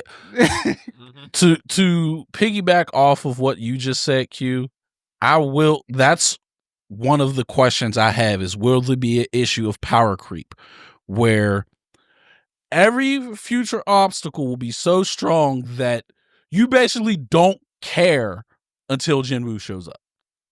Because you're like, everyone else is useless until Jinwoo shows up. Well, like, this isn't, I'll just say this isn't One Punch Man. Like, that's just my issue. Like, is there an issue of power creep? Because they just showed that basically every hunter in Japan is cannon fodder compared to Jinwoo. Or not Japan. Let's say it's Korea. My bad. Might as well say Japan too. Well, yeah. But they tried to make him in the anime look like he was on par with Jinwoo. I'm blanking on his name. The guy that died to the last one that Beirut killed. Yeah. They tried to, but in the manga or the manhwa, after they had that little clash, he was in like a cold sweat, like fear. Like he's like, oh my God, I've never felt strength like that. Like he was never on par with Jinwoo. Yeah. Like people were like, man, how did Jinwoo get so strong? I was like, he wasn't on par with him. But that's my thing is there going to be an issue where a threat comes and if Jinwoo's not there, you're going to be like, well, this is pointless because they're going to fold whoever shows up until Jinwoo shows up. Nope. So Jinwoo isn't Goku. He's not always just going to be like, I'm not going. And then, randomly show up and then be like, oh, yay, I'm here to save the day. Yeah, that's the one thing because I'm just going off of the information that has been given to us so far. Like you said, you've read the manhwa, so you have more information. Right. The information I have so far is that for the most part, wherever you're at is where you're at. Mm-hmm. So all of the people that we've been introduced to so far are at where they're at. Mm-hmm. Hunter Cha, that's the chick, right? Yes. Cha. She was the shit up until this point. And now she wants to get up to Jinwoo's level, right? That's the same one that was like, I gotta get to his level. Yep. Okay. And now I'm sitting there like, well, based off the information you showed me, that's not happening. No. Man. Because I can't remember who said it. I don't know if it was the guild leader or if it was the guy with the red hair that was like, Jinwoo is a S rank that can improve. Like, he's shocked at that concept. Mm-hmm. Right. So that means all the other S ranks can maybe improve a little bit here and there. That's basically skill improvement as opposed to power improvement. You'll find out there's levels. S ranks. I just like the Chinese hunter. Not every S rank is built the same. Yeah. That's all you like. That's obvious. Yeah. Like you can't have every S rank be the same because then it just makes a pretty bland story. But they try to make it seem like, oh, this is the pinnacle of power. It's not. But I'm just like, it's not. And I mean, that was just my question. You seen what Jinwoo's dad did. Yeah. Mm-hmm. So, but you seen the destruction of it. Right. But yeah, there's gonna be a lot more characters coming and a lot stronger, and there's gonna be a lot better shadows. Not better. Beirut is the best shadow there is, and anyone that read the manhwa will agree with me. But there is some stronger ones without ruining anything coming. Okay. I can't. And lastly, I just got to say, heavy Hunter x Hunter vibes in season 2. Only because of their ass. Beirut was nothing like Miram. Hmm. We actually got to see Beirut do stuff. Yeah, yes and no. Like, yeah, he's from a character and motivation standpoint, no, they're nothing alike. But the general guideline is 1 for 1. Well, yeah, they're ants that are strong. They're ants that are basically taking on and adjusting to the environment in order to get stronger. That's not how Beirut got stronger. How did he get stronger?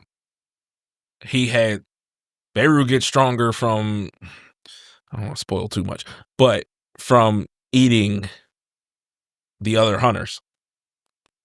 Remember, like Miriam and them, the mom ate and then he came out strong. Yeah. Beirut came out strong, but he had to get stronger by working his way through the S ranks.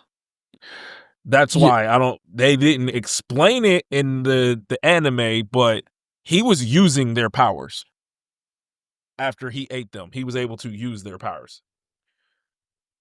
It still gave me heavy Hunter x Hunter vibes. Miriam couldn't do that, and we never even seen Miriam do anything. Yeah, like he got blown up, and then he survived, and then he played that game and Gungi. And that was right. it. I still want to. There is someone who made an actual set for that game, and I think it would be an interesting game to play. Yeah. I want to buy it.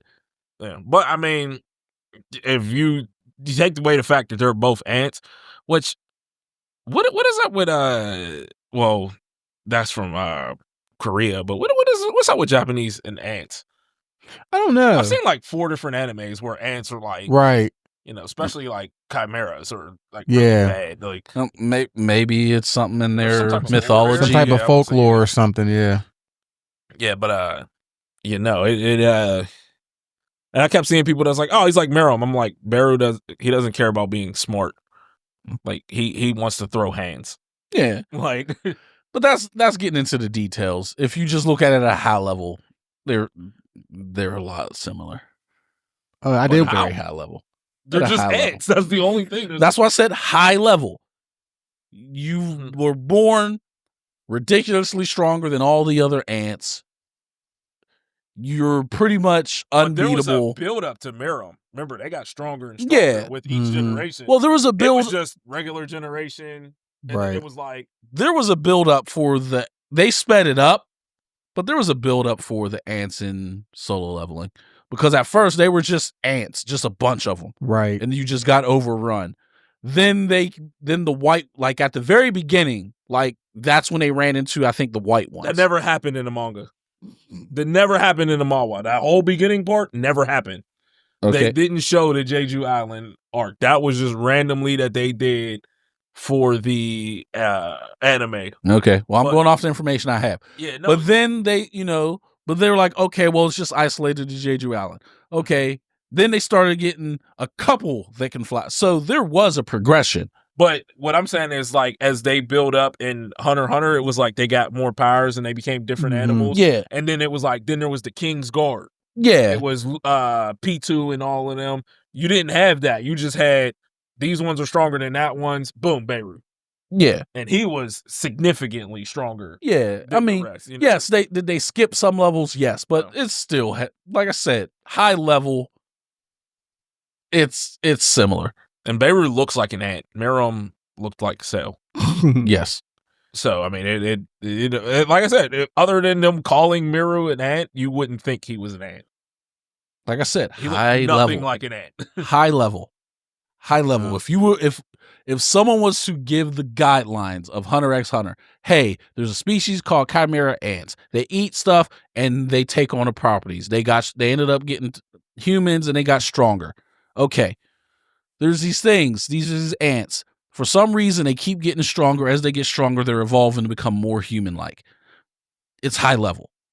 The details on how they look. Which ones evolved to become more human-like? You talking about in solo level? Hunter.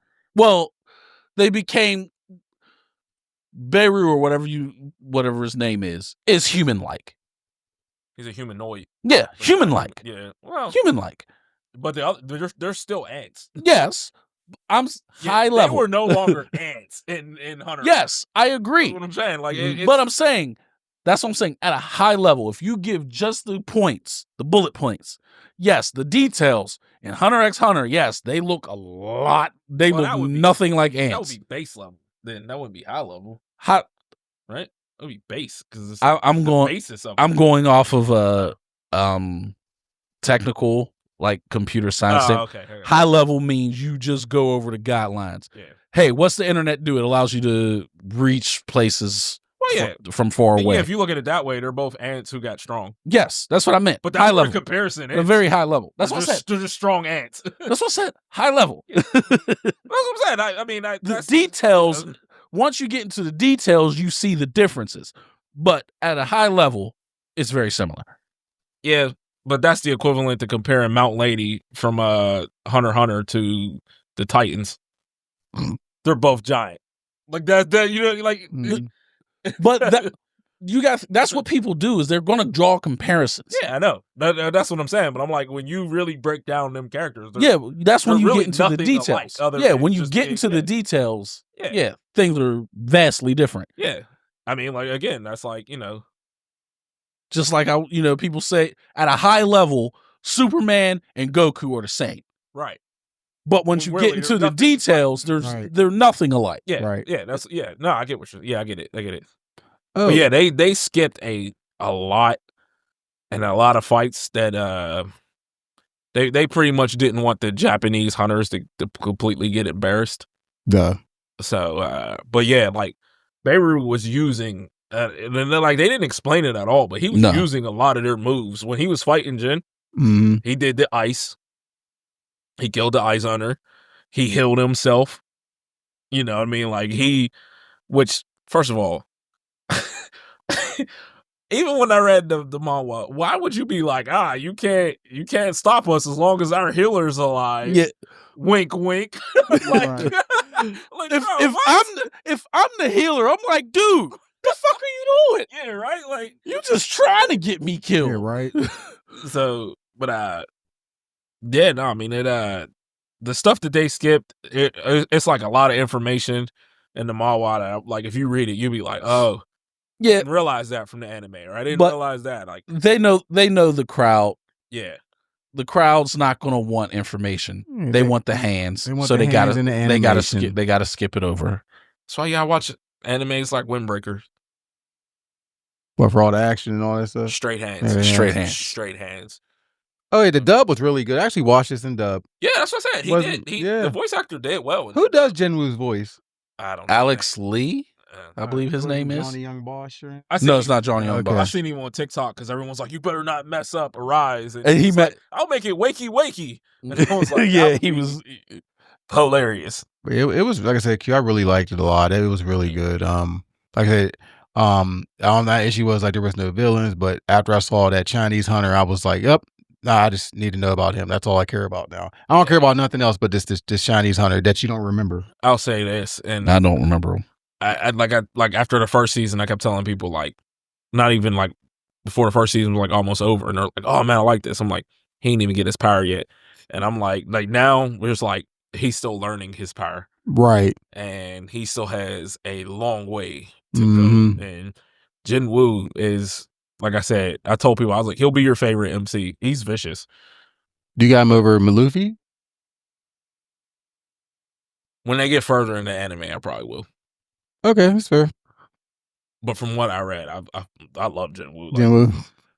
And it was funny because Jazz is like, "Oh yeah, well, what did she say when I started reading?" She was like 2021. I was like, no.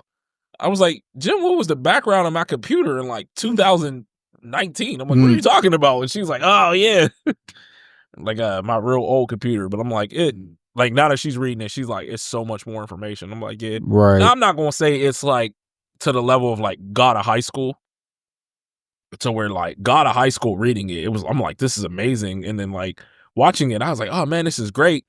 But then after I read it and I went back and watched it, I was like, this is terrible. Ruined this, you know what I mean? Right. They didn't ruin solo leveling. It's just there's some stuff that I'm like, I'm seeing people make videos like, oh well, this doesn't make any sense, or why did Jinwoo level up here? And I'm like, he didn't. He leveled up way back then, and they told you, right. They flashed it, and you weren't paying attention, or you know what I mean? You blinked. Yeah. Or they're like, oh man, how was he able to take down Beirut? And this dude died in a second, and they were on par with each other. They weren't. They never were. So is this coming back at the end of the year, or is this gonna be next year? I don't know. You think probably? I would hope end of the year, but I don't know. But they seem to like do it right, like without those fillers and stuff. So usually when something ends, something else starts back up. Like Fire Force started back up and stuff like that. So yeah, which was like 5 years since it season seemed like 2? it's been a while since It's been a while for Fire Force. Yeah, I been watching. I that gotta during remember COVID. if I watched all of Fire Force season 2. I can't remember. Yeah, I love Fire Force. I did. I really like the captain on Fire Force. Obi. Yeah, just muscle. I don't got no powers. I like Arthur too. Have y'all watched the current season? No. Okay, then I won't say anything. Yeah, that's pretty much all I have on Solo Leveling. I know somebody's watching or go listen to this who's caught up and they're like making the same face as me, like, well. That was it for Solo Leveling. I liked it a lot, so I might read it. I don't know yet. Cause I just want to see that Chinese hunter. So yeah, he's a beast. Oh, he gets to see a lot of different. I still hunters. don't remember the Chinese hunter. He was on the boat and he killed all those ants. He was the one that was like, man, he was the had one the that fire. he wanted to face Beirut. He's like, I'm mad I didn't get to take on that black ant. Mhm. And then he slashed his sword and it blew up all the ants. I'm starting. Yeah, I was like, I like this dude. I don't even know who he is. I like him. I'm starting to remember. I'm just gonna say, like, let's just put it this way, like, the superpowers of the world have superpower hunters. Right. So if that makes sense. Yeah. But yeah, no, I can't wait for the next season. Yeah, but we'll see. If you had your choice, what would your nerd collectible be? Ninja Turtles. Like actual turtles? The action figures. Ninja Turtles. No, the action figures, because I had them when I was a kid, but obviously, you grew out of them and stuff, and Right. I would have had everything like that. 'Cause I didn't have the van, but I had the turtle bike with the little trash can sidecar, but I would have the plane or the blimp. I used to have like, the toys where they turned into real turtles. The mutations. Yeah. Yeah. Turned them back into Hey, yep, Ninja Turtles. I used to those. have those. Just the original ones with the brown weapons. They were like brown. The little pizza shooter thing they had. I would like all that stuff. Yeah, that's Yeah, I would definitely do that. I did thought about Pokemon cards. I don't ever play Pokemon like cards, but I know like they go for a lot of money now. Dude, I don't know why, but the they amount do. I had in like 5th and 6th and 7th Right. grade, like I sold them and bought a PS2, but I'm like, Right. man, I really wish I'd have kept them and my parents would have just bought me a PS2 because I'm like that. They're worth so much money now. Like, Yeah. and seeing like how much money stuff is worth, I'm like, man, I had that. Man, Yep. I had that. Man, I had that. Like That was her thing back then. Like if you wanted something, if your parents weren't going to buy it, you had to trade it in. Yeah. To get it. And I had, And then mine was in a nice like big binder full Mhm. of my, I was, literally 10 when it started coming on here, so I was Right. heavily invested in Pokemon. But my collectible, I have 1 or 2 like realistic ones and one that's like way out there. Okay. So my realistic ones, I would want either the Green Ranger suit with the dragon dagger, like a life-size suit, Okay. or the White Ranger suit with Saba, which I had both of those as kids, and my parents threw them away. Now I see like they're worth like a couple $100 a piece. I'm Yeah. like, so those are some pretty. Those pretty. Yeah, I ain't already. my unrealistic one is I want the airplane from SWAT Cats.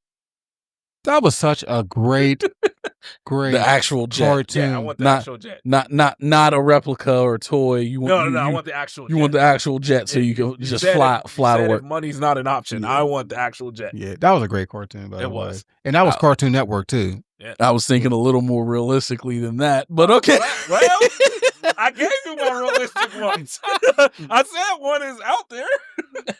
Oh, man. He said a fictional jet. Yes. It was dope. Hey, don't get me wrong. SWAT Cats was dope, so yeah, I agree, but oh, man.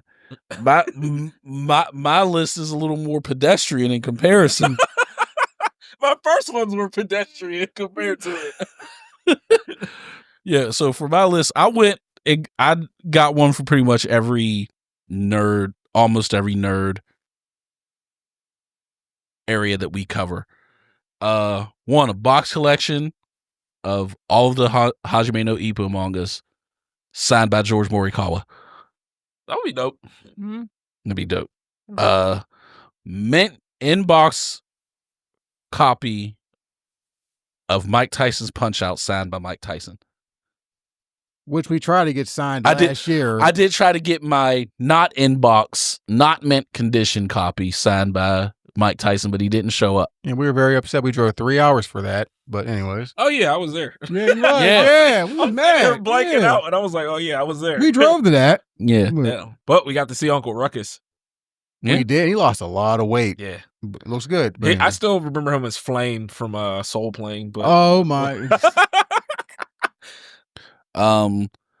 A mint condition New Mutants 98, which for those that don't know is the first appearance of Deadpool, signed by both Rob Liefeld, the creator of Deadpool, and Ryan Reynolds. That would be dope. All right. A fully authentic Wing Eagle. I was sitting here thinking that Wrestling the belt. Wing Eagle would be so dope to have. Yeah, An authentic one. I don't want a replica. I want 1-to-1 copy. Exactly what they had. I want, not a replica. Right. Yeah.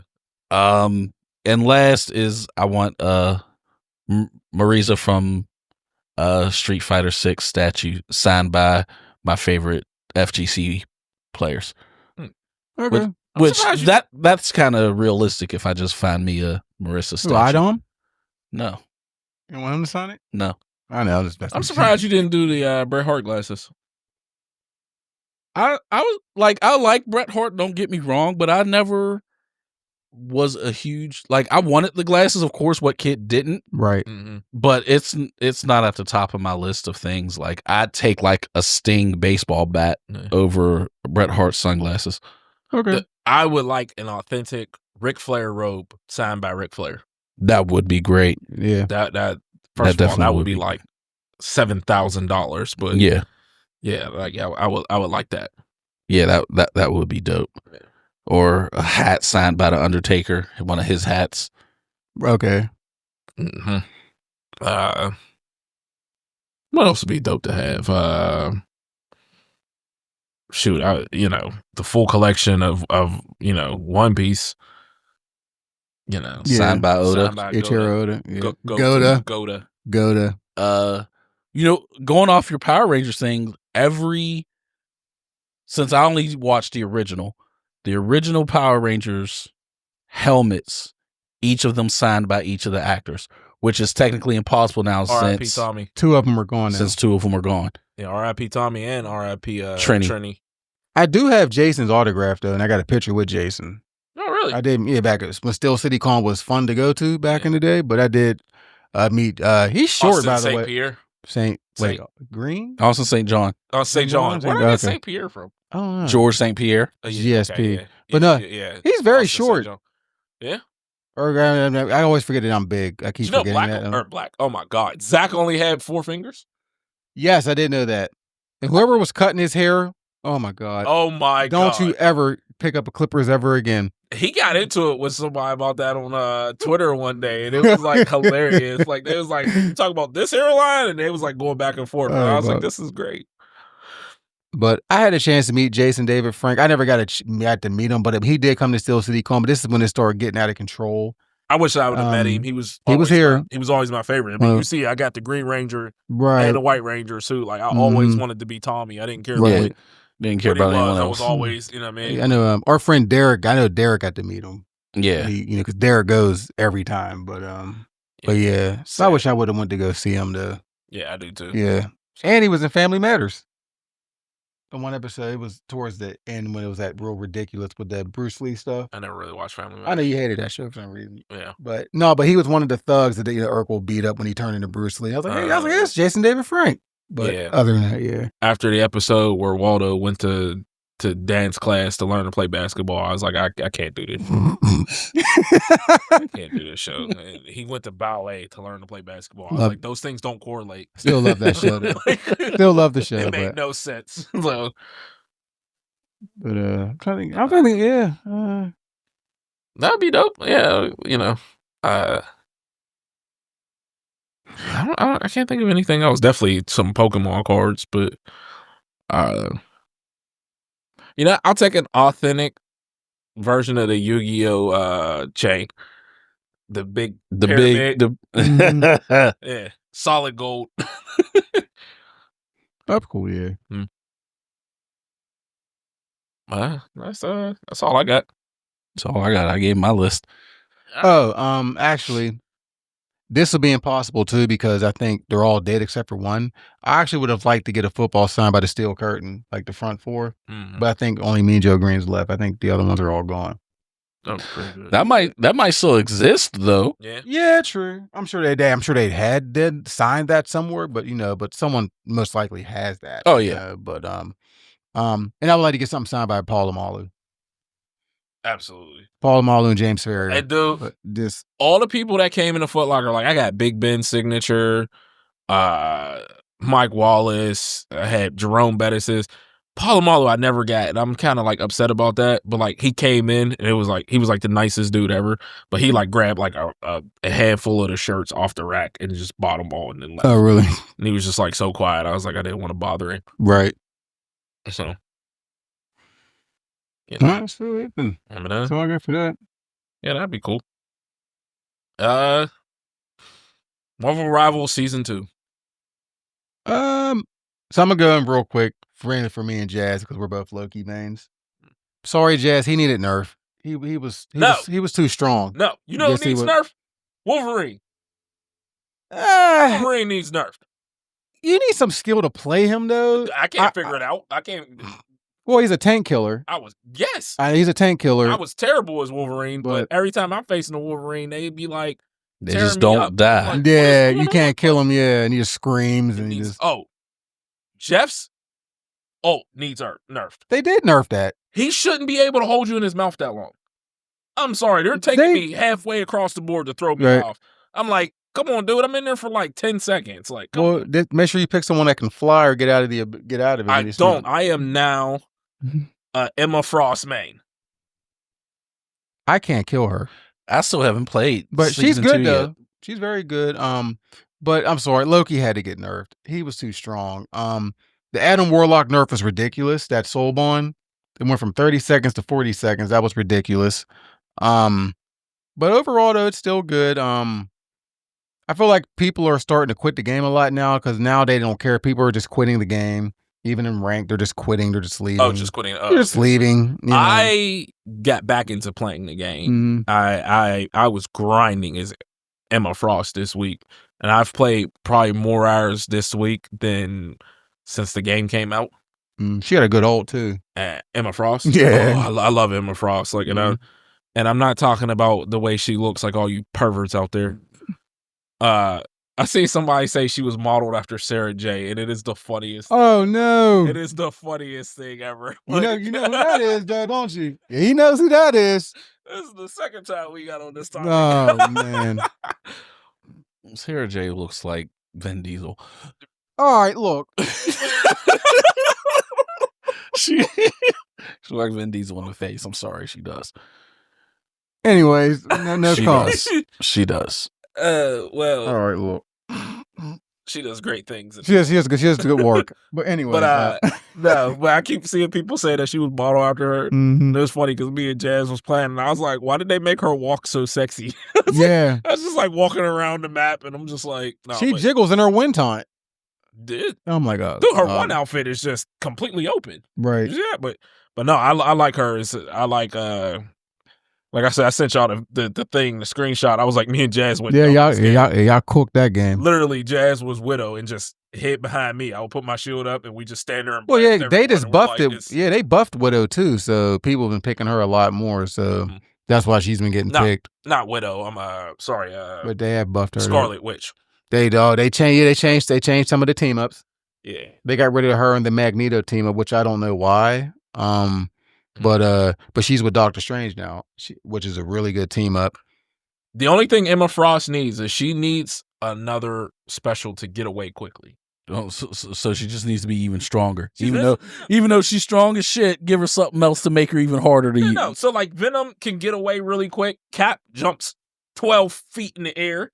Yeah, but look, Like, they don't do she- damage you know, though. She Hulk jumps does. super high. She has nothing to get away. So if you're like low on health, you're just like, I Help. guess I'll die. Yeah, I guess you'll die unless you Yeah, get some help. No, everyone has something to get away. No, they except for don't. her. No, they don't. Who doesn't? Groot doesn't. Groot can swing, can he? No. No, I'm thinking of Venom. Yeah. No, Venom can swing, but he doesn't do a lot of damage. He eats he eats damage like Captain America. Captain America, they need to do something with him. He's just in a horrible spot. The fact of how high he jumps when you're trying to kill him, I'm like, can he just do this all the time? They just need to make him a DPS and put Reed at tank, because Reed's pretty much a tank. Yeah, Reed's definitely a pretty much a tank. Yeah. My main thing I need to say about season, what is up with their obsession with blonde white women wearing white?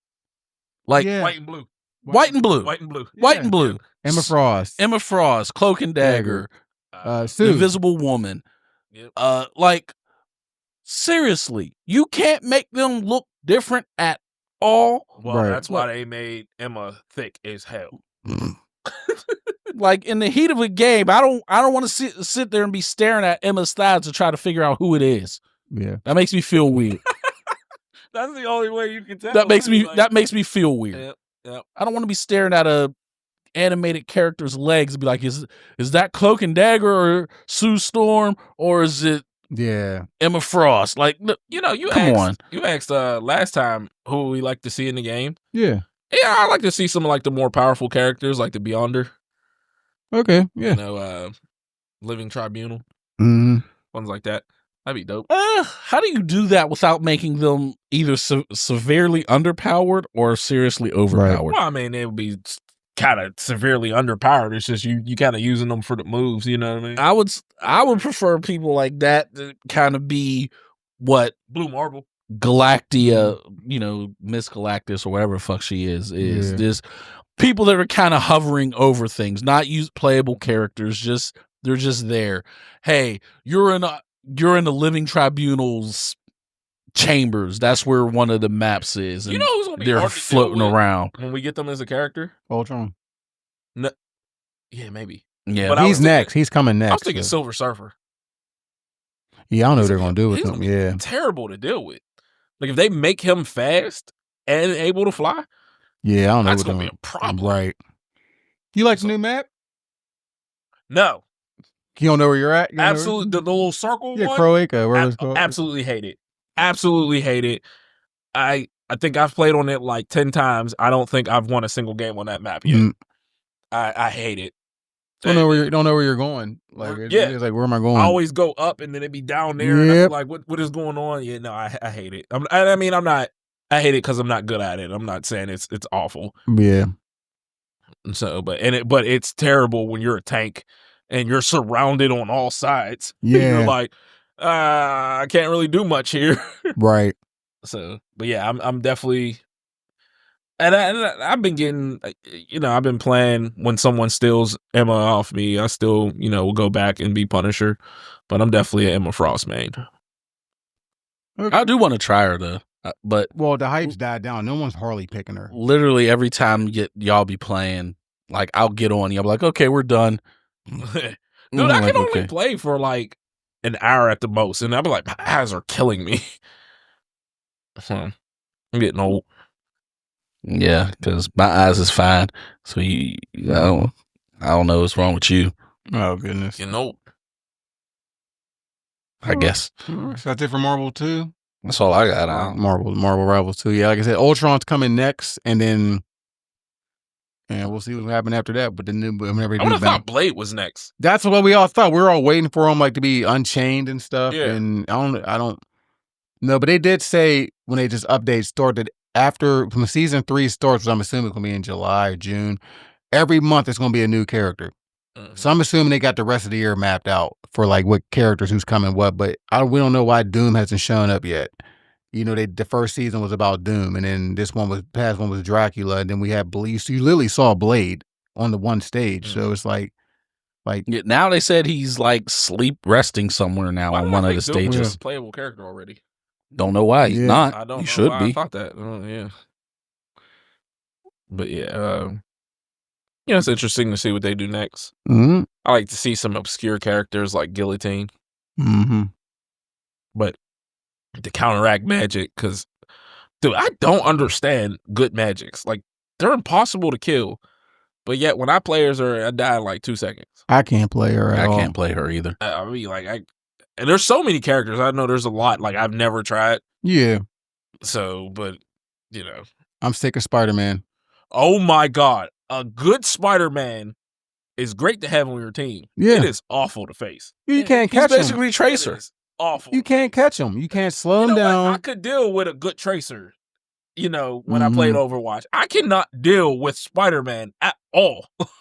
Yeah, because he just gets away. Like, even like when I was Venom, I was chasing him. You get one swing with Venom and it's a cooldown. Spider-Man gets 3. Yeah. You can't catch him. I'm like, this is ridiculous. And then he shoots the web and traps you. And I'm like, traps you, then he uppercuts you. And I'm like, bruh. He's gone like that. A good Black Panther does the same thing. Yeah, he's annoying too, yeah. So, yeah. But I've been playing it a lot more. I've been enjoying it. So, all right. Yeah. Catch me on there. All right, no doubt. Oh, is it for Marvels? That's all I got. Yes, sir.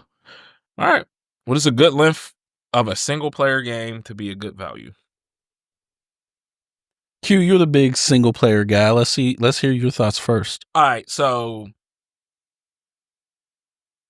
to me, I thought the God of War games were great values for the amount of time we got to play it.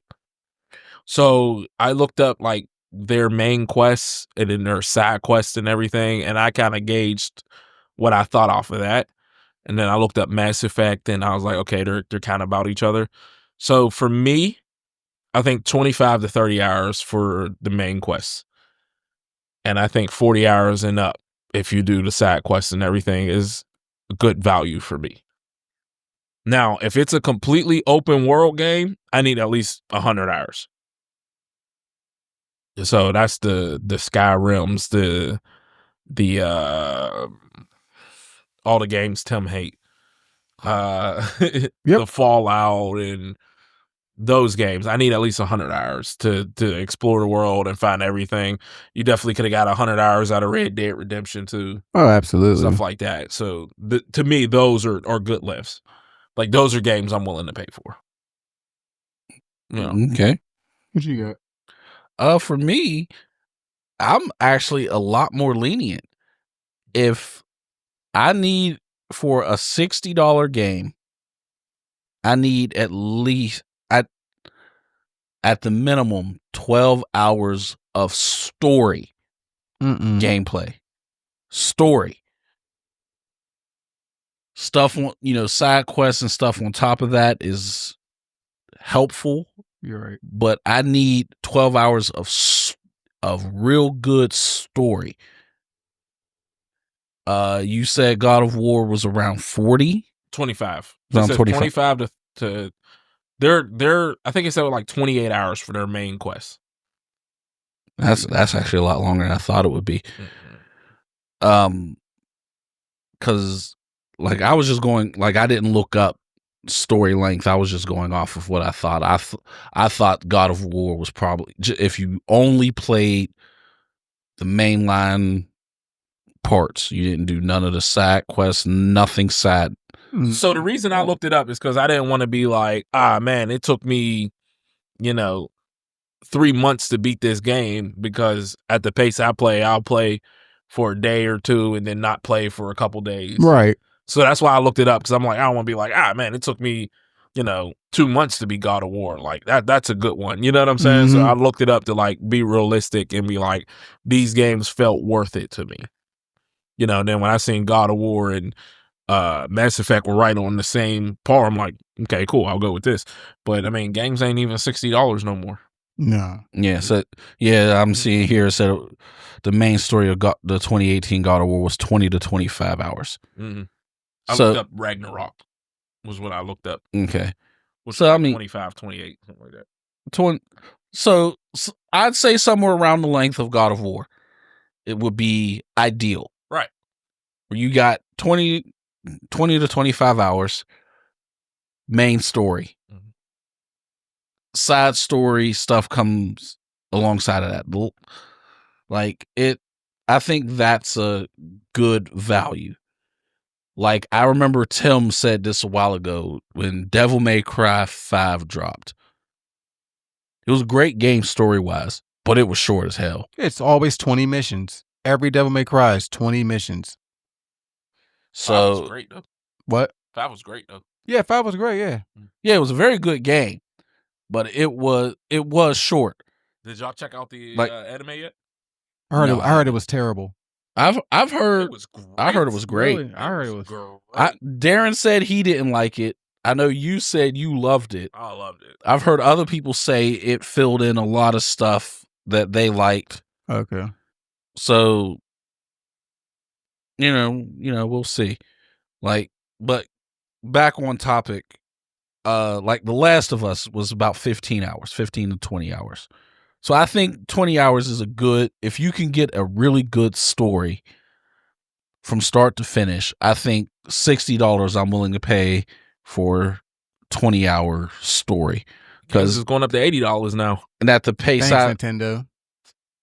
Please, the backlash that people are giving to Nintendo right now, every live stream they do, they're just flooded with comments saying lower the price. Well, we know they're not going to do that, but they're not going to. But I don't know. Nintendo is known for its stubbornness, so they ain't gonna give a fuck. But other companies might be like, we don't want that kind of backlash, so they might hold off on the $80 price point. Yeah, once they see Nintendo do it, they'll be like, okay. I mean, I fully expect GTA to be GTA is going to be an outlier. Yeah, but GTA is going to exist for 20 more years. This one version. Oh God, I'll be in my 50s the next time. Yeah. Like, by the time if they make a GTA 7. Yeah. All right. I want 35 to 50 hours. Oh, so you're higher than me. Oh yeah. Absolutely. I think Final Fantasy Rebirth, I beat that game in 50 or 55 hours or something like that. Like, well, so I don't have children, so I can sit there and just do this all day. Y'all have kids, so don't matter. Y'all got kids and stuff, but still, like, I'll ignore them. Like, my kids are older. You hungry? Go make yourself something to eat. Like, even at 40 years old, I can still sit on the couch for 8 hours and just play a game. I can't. I mean, it's kind of hard because my wife ain't gonna let that happen. But still, I could do that if I wanted at work. Yeah, until you get a call. But yeah, just I like long games like that. Like not like the Skyrims or stuff like that. But I like those type of games like you play that long because I feel like I get my money's worth. I thought Ragnarok was longer than 25 hours. I am chronically bad at not finishing games. Yeah. So you know what I mean? That's another reason I had to look it up. Like, I finished the God of Wars because I loved them. I finished the Mass Effects because I loved them. I will start games and enjoy them for like 10 hours and then be like, I'm never touching this game again. Yeah, I haven't gone back to Ghost of Tsushima since the last time I told you I was playing it. Dude, Dragon Age Inquisition, I started it. I'm like, oh man, I love this game. And then like the fight started to feel repetitive and I have not gone back and played it. Baldur's Gate 3, just because I was like, man, I want to play this on my computer and not my PlayStation because it seems so much better. I just haven't finished it. Like I have a list of games I just have not finished. So do I. We all do. So, but yeah, that's why I feel like Red Dead. The story mode Red Dead was very long, dude. And I know this Grand Theft Auto is super anticipated. The next Red Dead is going to be crazy too. Yeah. Well, they said that the GTA 6 is probably going to be the same length as GTA 5 story mode was. That's what they did say that. But which GTA 5 the story mode was pretty decent lengthwise. I just hated that I felt we got a little cheated on the mission because you had 3 main characters and didn't even have 100 missions. That was my only issue that I had. I know they had their own side missions and all that stuff, and I do feel like a lot of these games cheat you with side quests. Because if you play Final Fantasy Rebirth, the 7 Rebirth, no, the side missions in that game. Yes, I did. The side 7 missions Rebirth, yes, I did. in no, I did the remake of 7. The Migor when they was in Migor. I don't remember. Basically, the Migor was like another the first game I got and didn't finish. Okay. I was like running through like the little slums and stuff. Yeah, that was basically disc 1 of Final Fantasy 7. But no, the side quests in Rebirth were horrible. And Derek actually just posted that in our group chat about 2-3 weeks ago. I think it was terrible. And I said it's the one where you had to take the bucket and get the chicken to follow the bucket. And that's exactly the one I'm talking about. And I was like, stupid. They're bad missions, And I feel like these companies get lazy on that. Let's just throw some side quests in there to save we don't got to do more, main story missions. So we'll just do like 20 hours worth of stupid side quests like that. That's the stuff I don't like. People are like, oh, but you got the side quests. I don't want to drag a bucket and have a chicken follow it. Y'all know I hate birds, so just still, why would I want to do that? Yeah, treat it like a filler episode. Yeah, like why would I want to do that? Like, come on. Hey, in Fable, I used to kick chickens, and it was like the funnest part of the game. Do they get mad and attack you like on Zelda Ocarina of Time when you beat up the chicken and they all start coming after you? People in the city be like, "Hey, you shouldn't do that," and you just kick them again. But yeah, so I figured I would have the longest. I didn't think Tim would. Yeah. But but like Ragnarok, I swore it took me longer to beat Ragnarok. I don't remember it being in 25 hours. Well, it was the main. Yeah, the main story. I thought that was pretty long, but yeah, I don't know.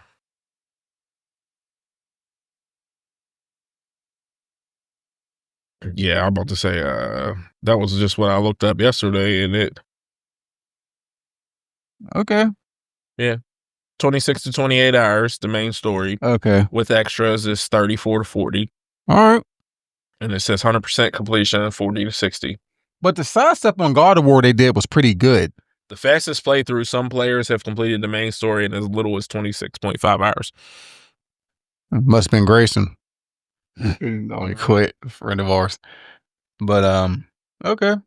But the side stuff on Ragnarok was good though. It was that I'm okay with that type of side stuff. I just don't want to take no bucket and drag it. Stupid side quests. Yeah, like don't add nothing. Right. Makes sense. Well, that all we got for that? Yeah, that's about all I got. That was a good topic. Tekken 8 Diabolical Season 2. Get it together, Harada. If y'all don't know who Harada is the one that runs, that is the director. He's kind of the face of Tekken. Yeah. Whenever go ahead.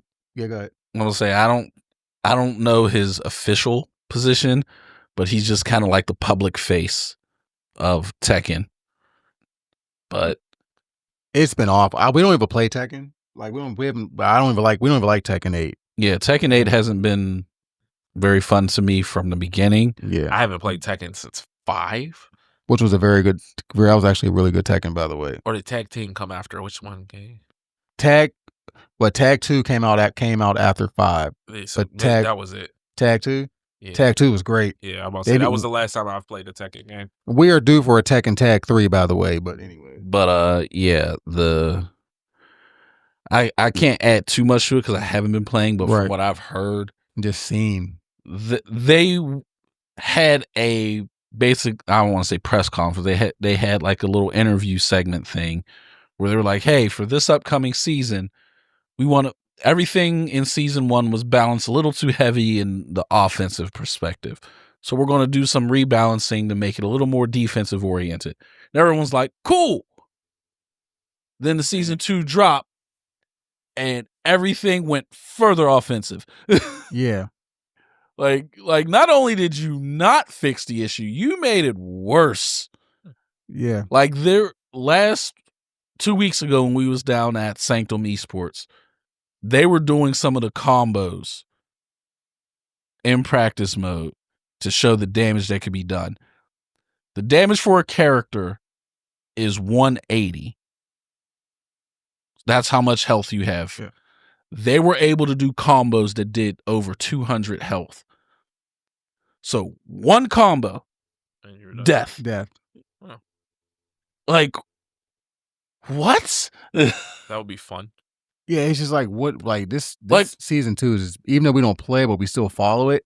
But just what the hell is going on? Yeah, because I was excited about season 2 because when they were saying, hey, we're going to make things a little more defensive, I'm like, okay, cool. Maybe I'll hop back into Tekken because I liked Tekken better than Street Fighter in the last generation of games when it was Street Fighter 5 and Tekken 7. Yeah. Can I still kick people in the air with Harong and just keep them in the air? Yes. Now you can do it much longer. That's part of the that's one of the other gripes is the combos are so long that if you get caught, you're literally just sitting there just waiting for 15 seconds until they finish your combo. Right. You're literally just sitting there like, well, there's nothing I can do for the next 15 seconds, so I guess I'm just going to sit here and wait and watch my character's health deplete. Like, well, and so there was a huge backlash over all of that. Mm-hmm. They did release an emergency patch that just came out, I think, two days ago. Yeah. And it fixed some of the bigger issues. Like there was a character that could literally repeatedly do one move over and over again, and there was nothing you could do about it except die. Like even if you blocked it, doesn't matter. He'll just do it again until you finally get hit by it.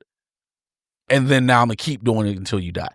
And, like there was literally nothing you can do. So they fixed those types of things, and they did add health to every character. So now everyone has 200 health instead of 180. 180. Which fixes some of those damage issues, but it's still in a very bad state. So yeah, I probably won't be trying Tekken 8 again until season 3. Yeah. Because by then they might fix it. And then a lot of the pro players are not happy that play Tekken. Arslan Ash, who is pretty much the GOAT of Tekken, he even said, don't even play the game anymore. Go outside and do something else. Like literally, don't even play the game. And damn, he had people with the touch grass. Yes. Yeah. He literally said, just go outside. Just go outside. And, don't play this game. Yeah, and he's literally the GOAT of Tekken. Like to me, he is. But yeah, there's several people was like, I'm done. Yeah. I'm about to go apply for a. There was a Tekken streamer. It was like who spent his stream applying for jobs because he's like, I can't do this no more. Yeah. Which is so weird because the last generation, Street Fighter 5 was having all these problems, and Tekken 7 was like phenomenal, and now it's flipped. What's your work history? I was a pro Tekken player.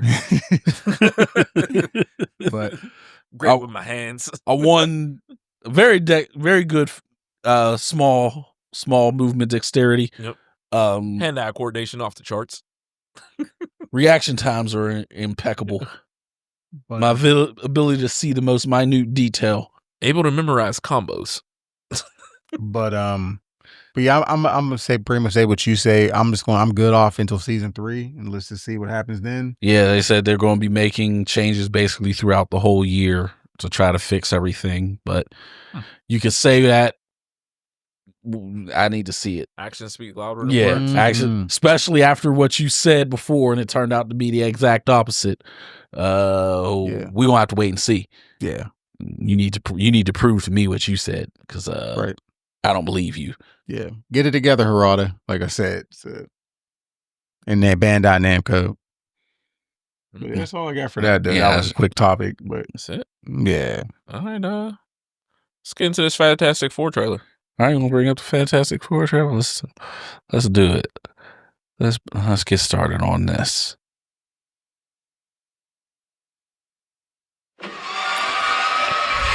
Wow, folks, we all know the story. 4 brave astronauts head off into space and come back forever changed. This car? I still think Thanos looks a little Our city, weird. our planet, owe a debt to I think he looks more like the comic books. And while we can never repay Looks like he them, made a we can cornflakes to me. certainly celebrate them. Thank you, Fantastic Four. Thank you. Thank you, Fantastic Four! Please welcome the Fantastic Four.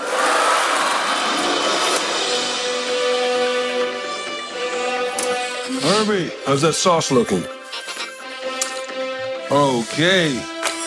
That is fantastic. You're late. What do you mean? What do you mean? What do I mean? You're late for dinner. Yes, we are. You late?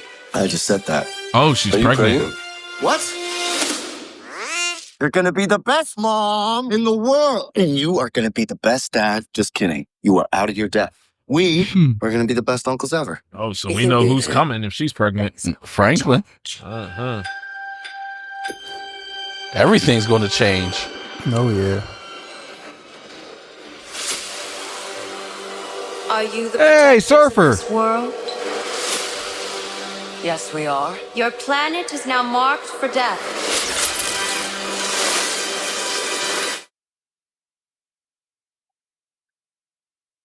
It's my fault. I stretched the bounds of space and they hurt.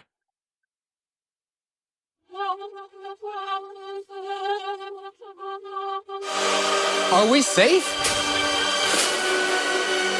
I don't know. He's running with time. I'm not giving up. Galactus. We will face this together. He's not a clown. We will fight it together. As a family.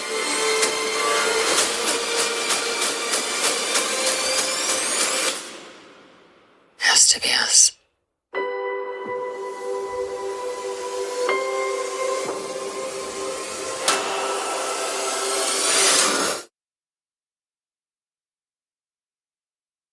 We will protect you.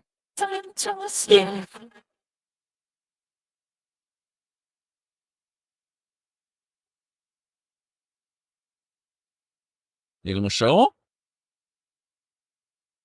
Got some feet. His feet. Ah, Seeing the purple. All right, so I don't want to sound like a Debbie Downer here. There's a 100% chance I go see this in theaters. Maybe not opening weekend because I think that's the weekend Jazz graduates. But I'm definitely gonna go see it. Sorry, Silver Surfer looks awful. I agree. Not because she's a woman. I know Shala Ball. I'm fine with that. The CGI looks terrible. She didn't look shiny. It looked matted and dull. I don't know. I agree, but I also know that CGI can be refined between now and then. Right. I'm just talking about off that first Yeah. look. So I would assume it's going to be better. Yeah, so I'm expecting, especially how big these are, that the CGI is going to come out looking incredible. Yeah. I'm going to say I'm actually a little less interested in this movie now than I was before. It just doesn't look that appealing to me. I thought Galactus's feet walking through looked great. Yeah. But it's just Silver Surfer it doesn't look great like it should. And again, before anybody's out there, oh, you know how hard it is to CG. Yes, I do. Yes, I do. Went to school for it again. But you can make that look better.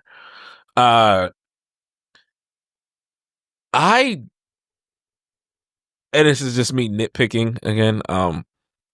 I don't see Mr. Fantastic when I look at Pedro. I see Pedro in every other film he's been in. He looks nothing like Mr. Fantastic to me. No. He looks nothing like Reed Richards. It should have been John Krasinski, but we already... Who looks like Reed Richards exactly. in Multiverse. It was Multiverse. Yeah, Multiverse of Madness. He just doesn't look like him to me. He just looks like Pedro. Yeah. Like nothing other than him stretching, nothing about that said Mr. Fantastic to me. Nothing about the way he looks. It doesn't.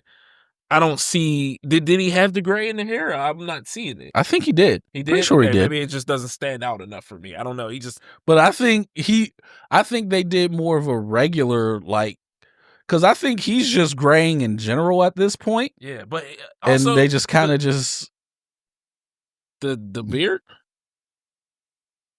Does Reed Richards have a beard? Oh No. yeah, he does. Well, He does in Marvel Rivals, but yeah. But he just doesn't look like Kim to me. I don't know what it is. It just Yeah, I got you.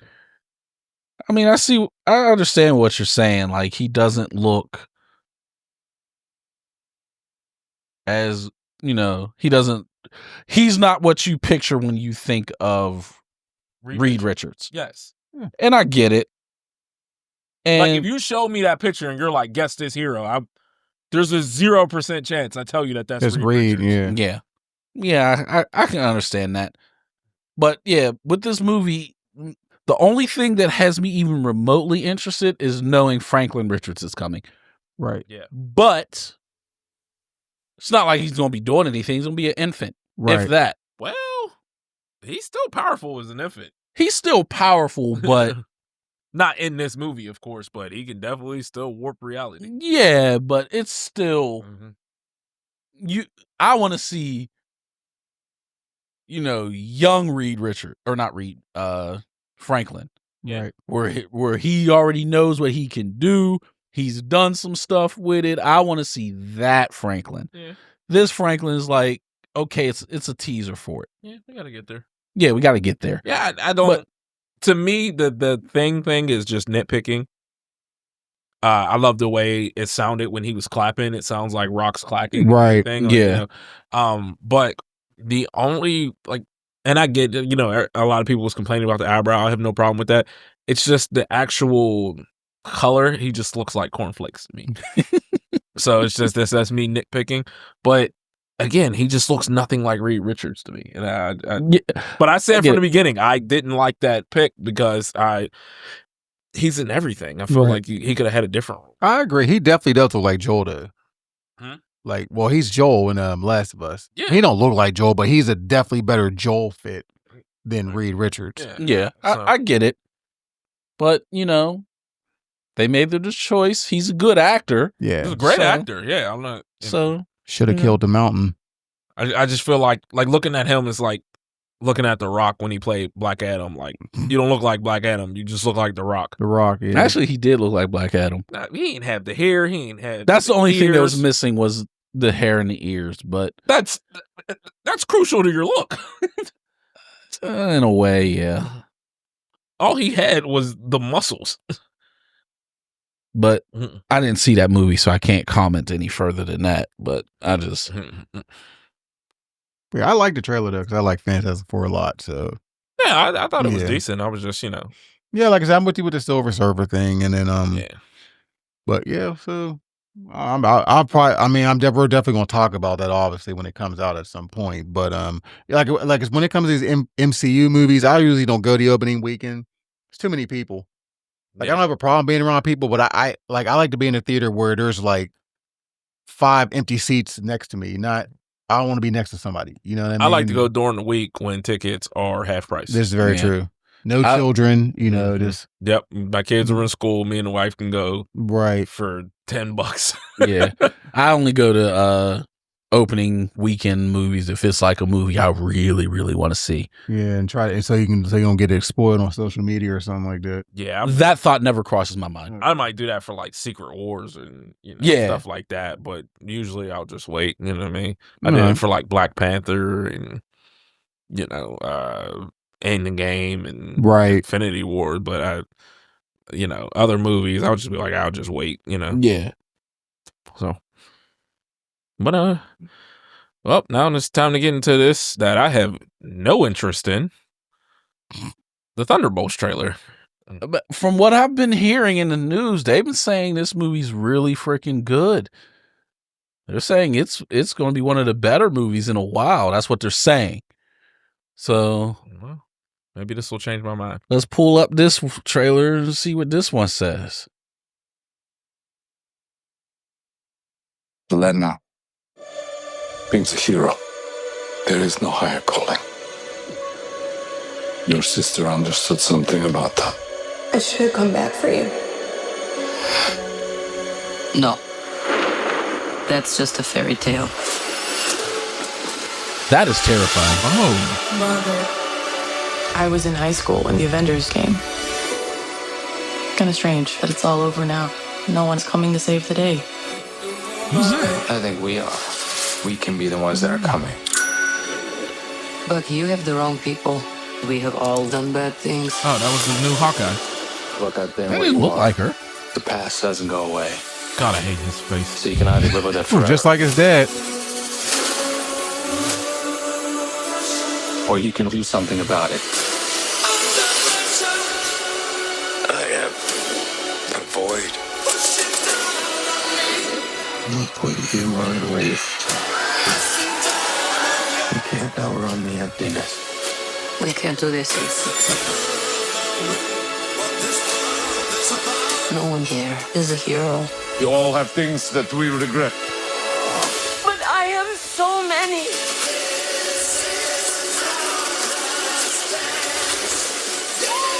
Lena, when I look at you, I don't see your mistakes.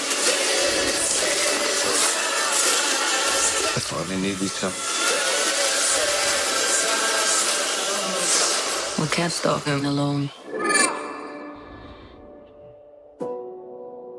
No one can. But we can find a way. Together. Marvel Studios Thunderbolts. Under pressure.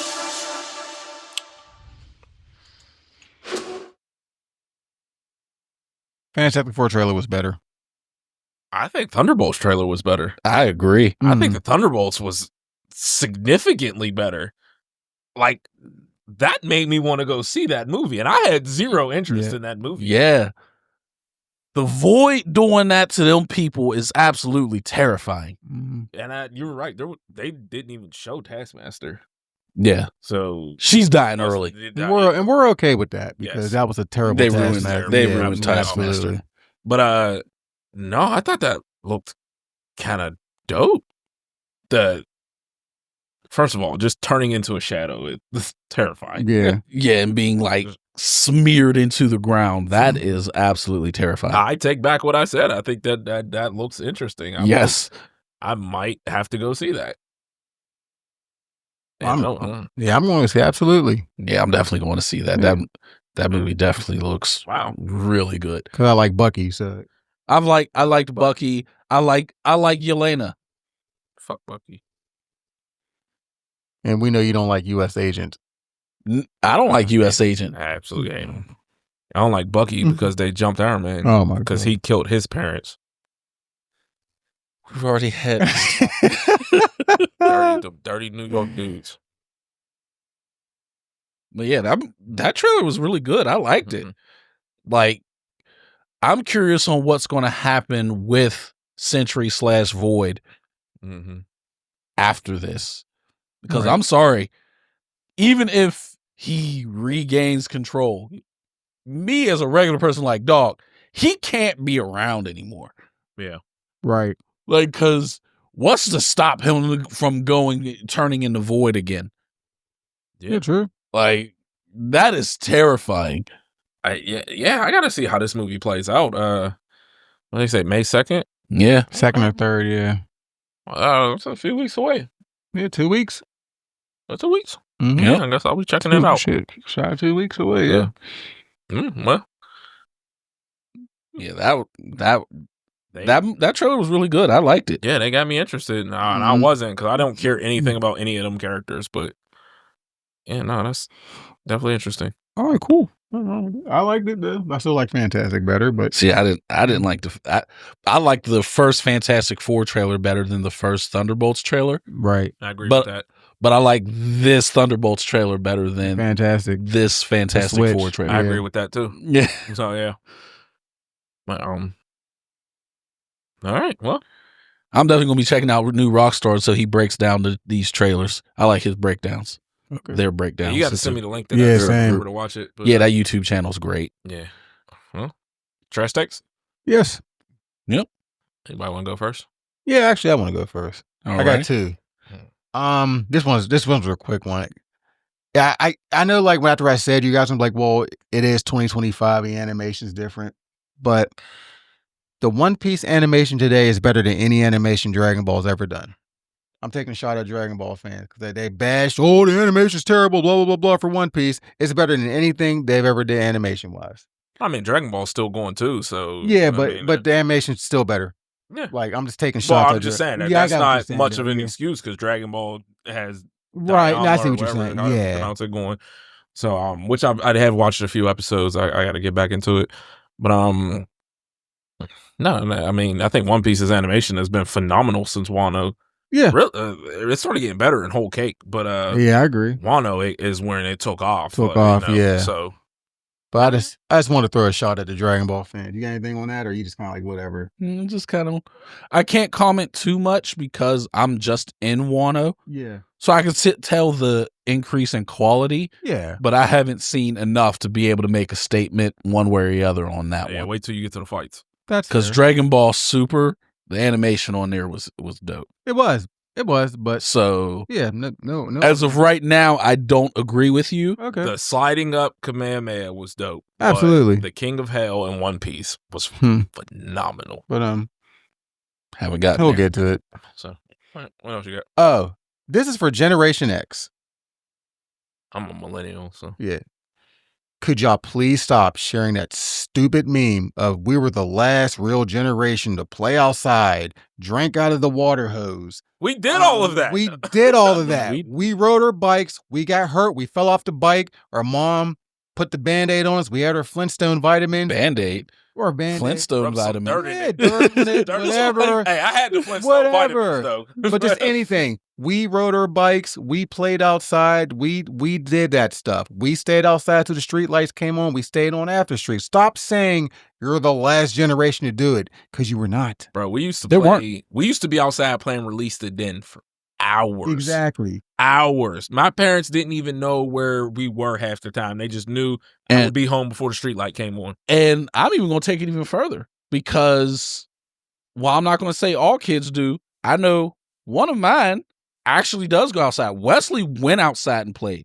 Both of my sons go outside right now. Like, Wesley went outside and played. Even when he was younger, when he wasn't a teen, he went outside and played. Like, so it's just on the phone yesterday, and she's like, "The boys are outside playing." Yeah, like those every day. Can I go outside? Can I go on the trampoline? Can I go out front? Yeah, like they keep saying, "Oh, you guys don't." But go ahead. And to kind of piggyback of what you're saying, I'm tired of people blaming kids for doing certain things. Oh, these kids are soft, they're entitled. Oh, these kids don't go outside. Oh, the kids do what you let them. Yes. So it's the parents that do it. I'm tired of people complaining, oh, these kids want participation trophies. No, they don't. It was parents who were soft that didn't win stuff that's trying to give their kids participation trophies. I keep telling them that. Like, they keep saying, like, oh, the kids participation trophies. I'm like, y'all raised them. Thank you. It was y'all Gen X that raised y'all kids to have participation trophies. It was y'all. Yes. Like, oh, we didn't have participation trophies. You had everything from the Confederacy. Participation trophies. Yes. All their statues, the Confederate flag, all participation trophy because they lost. Yes, and if you know the Generation X's parents were the silent generation, I ain't gonna get into them because I can't stand that generation. But again, y'all get on millennials and Gen Z for being soft, but yet millennials' parents are boomers and early Gen Xers. Mm-hmm. You raise millennials. Gen Z's parents are Gen X. You raise them. Stop complaining about these generations when you raised them. Mm-hmm. And then you get the problem the way how these millennials are raising Gen Alpha kids. They're doing it differently because they didn't like the way millennials didn't like the way that they were brought up by a lot of their parents. I mean, I'm sure, like, you know, I'm not a parent, so I don't really fully know, but you guys are parents. I'm sure you guys are raising your children different from what your parents were doing. I don't know. I have no idea. In some ways, some ways, I'm sure. But I know like Darren. I know Darren talks to his children. Darren doesn't. As far as I know, Darren doesn't just beat his children, like, you know, or, you know, like parents be like, we go to the store, don't touch nothing, I'm just going to beat you. You know what I mean? A lot of parents talk to their children. You get a lot less of that nowadays than you did back when we were growing up. But that drives me nuts. I don't, and I've said this on Facebook, I'm glad I'm not the dad to where when I come home, the mood of the house changes. Right. Like, when I come home, my sons are like, Maya wants to lay in the bed with us. My sons are trying to come in the bed. They're trying to hang out with me. Like, I didn't do that with my dad. And I didn't fear my dad. I love my dad. Right. But when he came home, I got out of his way because I didn't want to be told to clean this, to do that. So I got out of his way. You know what I mean? And but I've heard, like, people that are like, they dread when the dad comes home. And I'm just glad my house doesn't do that. Like, when I'm gone, Dose is like, when are you coming home? Like, will you be home tomorrow? will you be home before I wake up? You know what I mean? Like they like want to see me. So it's different, but you know what I mean? Here's the thing. As parents, we're all just trying to do the best we can. Yeah. You know what I mean? Like we're all just trying to do the best we can. You can say, oh, well, there's books. Those books don't work. Every kid ain't the same. Yeah. Like I'll say this. Gentle parenting is for gentle kids. I don't have gentle kids. Now, my kids don't get whooped, but they will get yelled at. They would have to do something that deserve to get whooped, but they get yelled at. Like on that note, you said gentle parenting works for gentle kids. See, I have different kids. One is gentle. Yeah, that's what I'm saying. The other two are not. Yeah. Like Mikkel, you slightly raised your voice at him. He's in tears. He was in tears. Wesley, you almost had to threat with physical violence. Yes. It's the same. Sai will look at you ready for the smoke. Dose, the moment you yell at him, he's like, okay. Maya is just, you got to yank her up. So, but yeah, I mean, it's all different. You know what I mean? But I'm not out here boxing my kid. Well, Dose. But that's playful boxing. But you know what I mean? Like, I'm not out here like punching my kids in the chest or doing physical abuse. But you know what I mean? Like, when Sai was younger, he would keep touching stuff. And you'd be like, hey, don't touch that. Don't touch that. Don't touch it. So then you got to pluck his hand or you know what I mean? I didn't have to like haul off and be like, and beat him up. But just a little hand pluck to let him know, hey, okay, I shouldn't touch that. Yeah. Like, that's the kind of kid he was. Otherwise, he'd keep touching it, whatever it was. Like, yeah, that was my trash take. I'm just so sick of those two generations. They get on my nerves with that. Always saying online, and we were outside last. No, you were not. I was out there. I was outside all the time. Yeah. I get it. But anyway, that's all I got. All right. You want me to go, Malik? You can go, yeah. Okay. All right, so my first one for my black community. I'm sorry to say this. It had to be said. The House Party movies sucked. Goodbye. House Party movies Goodbye. were awful movies. No. Awful. No. They were terrible. No, House Party 4 was bad. All, Kid is one of the worst people ever put on TV. Just terrible. I'm sorry. I don't care. He's bland. He's boring. Play was cool, but Kid was trash. Play was trash. I get it. The dance move was cool, but the movies were terrible. Awful movies outside of I Want to Shake My Ass. Awful movies. Awful movies. I'm sorry. They were terrible. Terrible. You gonna have some people horrible about that movies. one. I know. That's what I said. I'm a piss there. I don't care. It needed to be said. They were awful movies. They're terrible. Take your black heart. Give up the black heart. I'm so upset right piss now. off the black community. I'm upset. It's terrible. I'm sorry. It's just. I thought they were okay. It's a cult classic. Trash movies. I thought they were okay. Trash movies. If you want to say House Party 4 was bad, sure. All of them. No. Every single one. No. All awful. No. Awful movies. No. Look at the cast they had in it. Don't care. Awful. Come on, man. Awful movies. Oh, my God. I'm so upset right now. So upset. I'm so upset. Terrible movies. I'm sorry. I'm I get you like them, but again, we had this conversation. You can like terrible movies. Yes. And admit that they're terrible. Like Weekend at Bernie's, which is a great fine. movie. Yeah, but it's still. the same as House Party. Terrible movies. No, it's not. Terrible. I'm hurt. He is so offended by that statement. Hey, sorry. It had to be said. Somebody had to say it. And you got the nerve talking about the Rugrats take. Come Rugrats on, man. Great, bro. It was great. I just said it wasn't a top 3 Nicktoon. Yeah, that was all. That's not. But you try to put Doug up there. Doug was number 1. Doug. 90% of Doug was boring. It was great. Oh, Patty. No, terrible. All right, my second one. My second one's going to piss off some people. And if it do, I don't care. You're an idiot. If you're the type of person who has to make your entire personality your political affiliation on either side, I don't care. Please find the nearest bridge and go head first. because you're useless. You're useless to everyone. It'll be conversations about anything, and someone, well, the left or the right. Shut up, man. We having a comic book conversation. Just go ahead first off anything. I don't care. You have no personality. You're an idiot. And if you think your side is always right and the other side is always wrong, you are beyond stupid. And that's all I have to and you're in a cult. 100%. It's a cult. 100% you're in a cult. And I don't care which side you're on. I'm talking to everyone who your entire personality is just your political affiliation. You're useless. You're a useless skin bag. Just go head first. Oh, I agree there. Do the world a favor. To jump off this bridge head first. Those are my trash takes. House Party sucks. I'm not with you on that one, but I'm with you. But do we have to advise people to do harm to themselves? Well, if you are that type of person, then yes.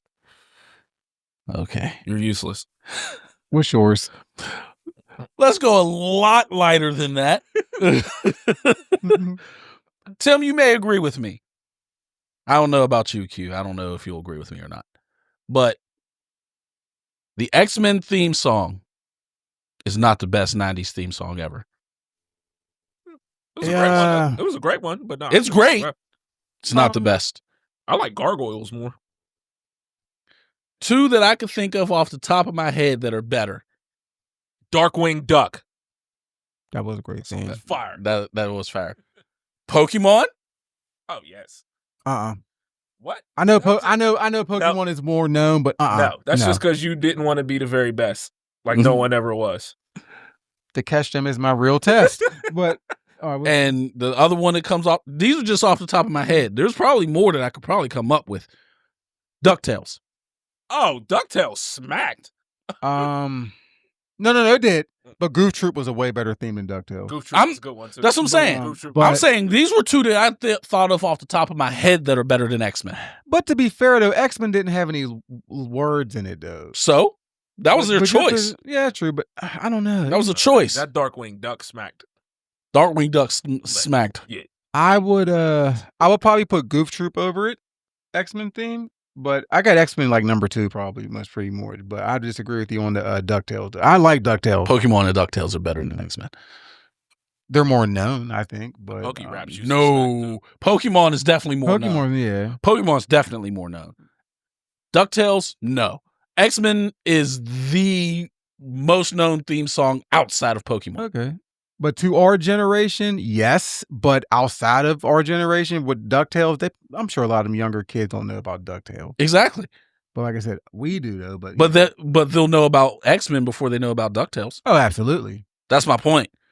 But Tailspin was a good intro. Tailspin was really good. Yes. Cartoon did not age well though. I will tell you that because when Disney Plus came out, I was like, I got to watch all these. I was like, this is terrible. Oh, really? It was terrible. I was like, this is pretty bad. But Chip and Dale. Yes. Rescue Rangers. Yes. Which is still better than DuckTales theme and Darkwing Duck. Sorry. And I like Darkwing Ducks though, but Chip and Dale's was fire. Chip and Dale's was fire too. Chip and Dale's was fire. Yeah. I know. Well, Gummy Bears. So you don't remember Gummy Bears, right? Can't remember Gummy Bears. I know you don't even know. I ain't even gonna ask you. So Gummy Bear. Yeah. They I remember like that. Oh, I'm a gummy bear. Yes, I'm a gummy bear. That's the only one I remember.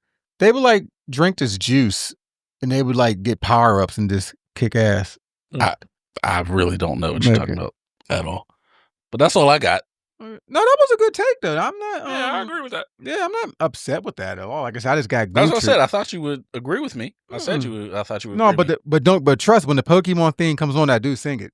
Of course, like everyone does. And then same with DuckTales, Darkwing Duck. So like everyone knows, Let's Get Dangerous. And Gargoyles was a great theme too. Yep, that's what I said. Gargoyles. Bonkers was okay. If you remember Bonkers, yeah. It was okay. The theme. Animaniacs.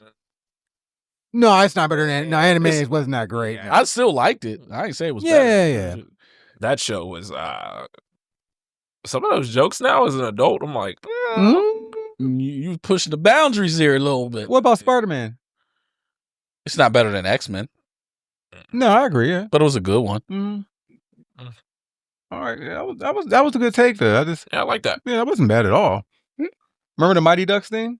The cartoon? I can't remember the theme. Okay. I don't remember the I theme. remember the show, but I can't remember. I remember the theme. show Okay. because they were actually ducks. Yeah. Yeah. Hockey, but I don't remember the theme. Gotcha. So, no, I like that. Yeah, that was a good take. I like that. I like that a lot.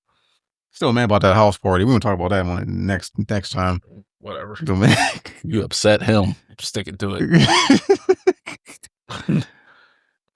Tell your cousin ahead of time. I'm sorry. The what? Tell your cousin ahead of time. I'm sorry. Oh yeah. Oh yeah, he's gonna be mad. Yeah. Yeah. Well. Yeah. Yeah. Right. He told us to stay in the 90s. I'm like, no. Well, that's it for today. Yeah. All right. Well, next time we got Marvel Phase 4 discussion. Mm-hmm. All the movies, all the TV shows. Hold on, I watched all of Phase 4. I got shows to watch. I didn't finish Daredevil. I don't know why I fell off of it. AEW versus WWE crossover pay-per-view. So we'll be deciding who we would like to see in matches together. That'll be a good one. I agree. Yeah. We're gonna each do our own full pay-per-view. Yeah. Like multiple matches and stuff. Okay, all right. We could do Yeah, that. yeah, it's fine. Yeah. Evo Japan predictions. Which is right around the corner. Evo Japan, yeah. How can the fighting game community be better? Yes. Which is If you get into an argument about a certain character, y'all can just square up, and actually fight. right. We also got why is mech anime disliked? A lot of people really like or dislike mech animes, and we'll talk about why we either won't watch it or why we do watch it. All right. And I'm pretty sure most of us don't. Yep. No. So we'll talk about why we don't like it, and why animes like Ninja Kamui fell off so hard when it went mech. Right. We'll have a Fatal Fury review. When's the game drop? 24th. The 24th? Okay. You getting it? Yeah. I already got it pre-ordered. I get access to it on Monday, the 21st. Okay. I'll have early access. And what fictional character's death impacted you the most? So we'll talk about that next time. Make sure to join us. All right. All right. Have a good one, guys. Like, share, subscribe. Yep. Y'all be safe. Is it? Peace. Peace.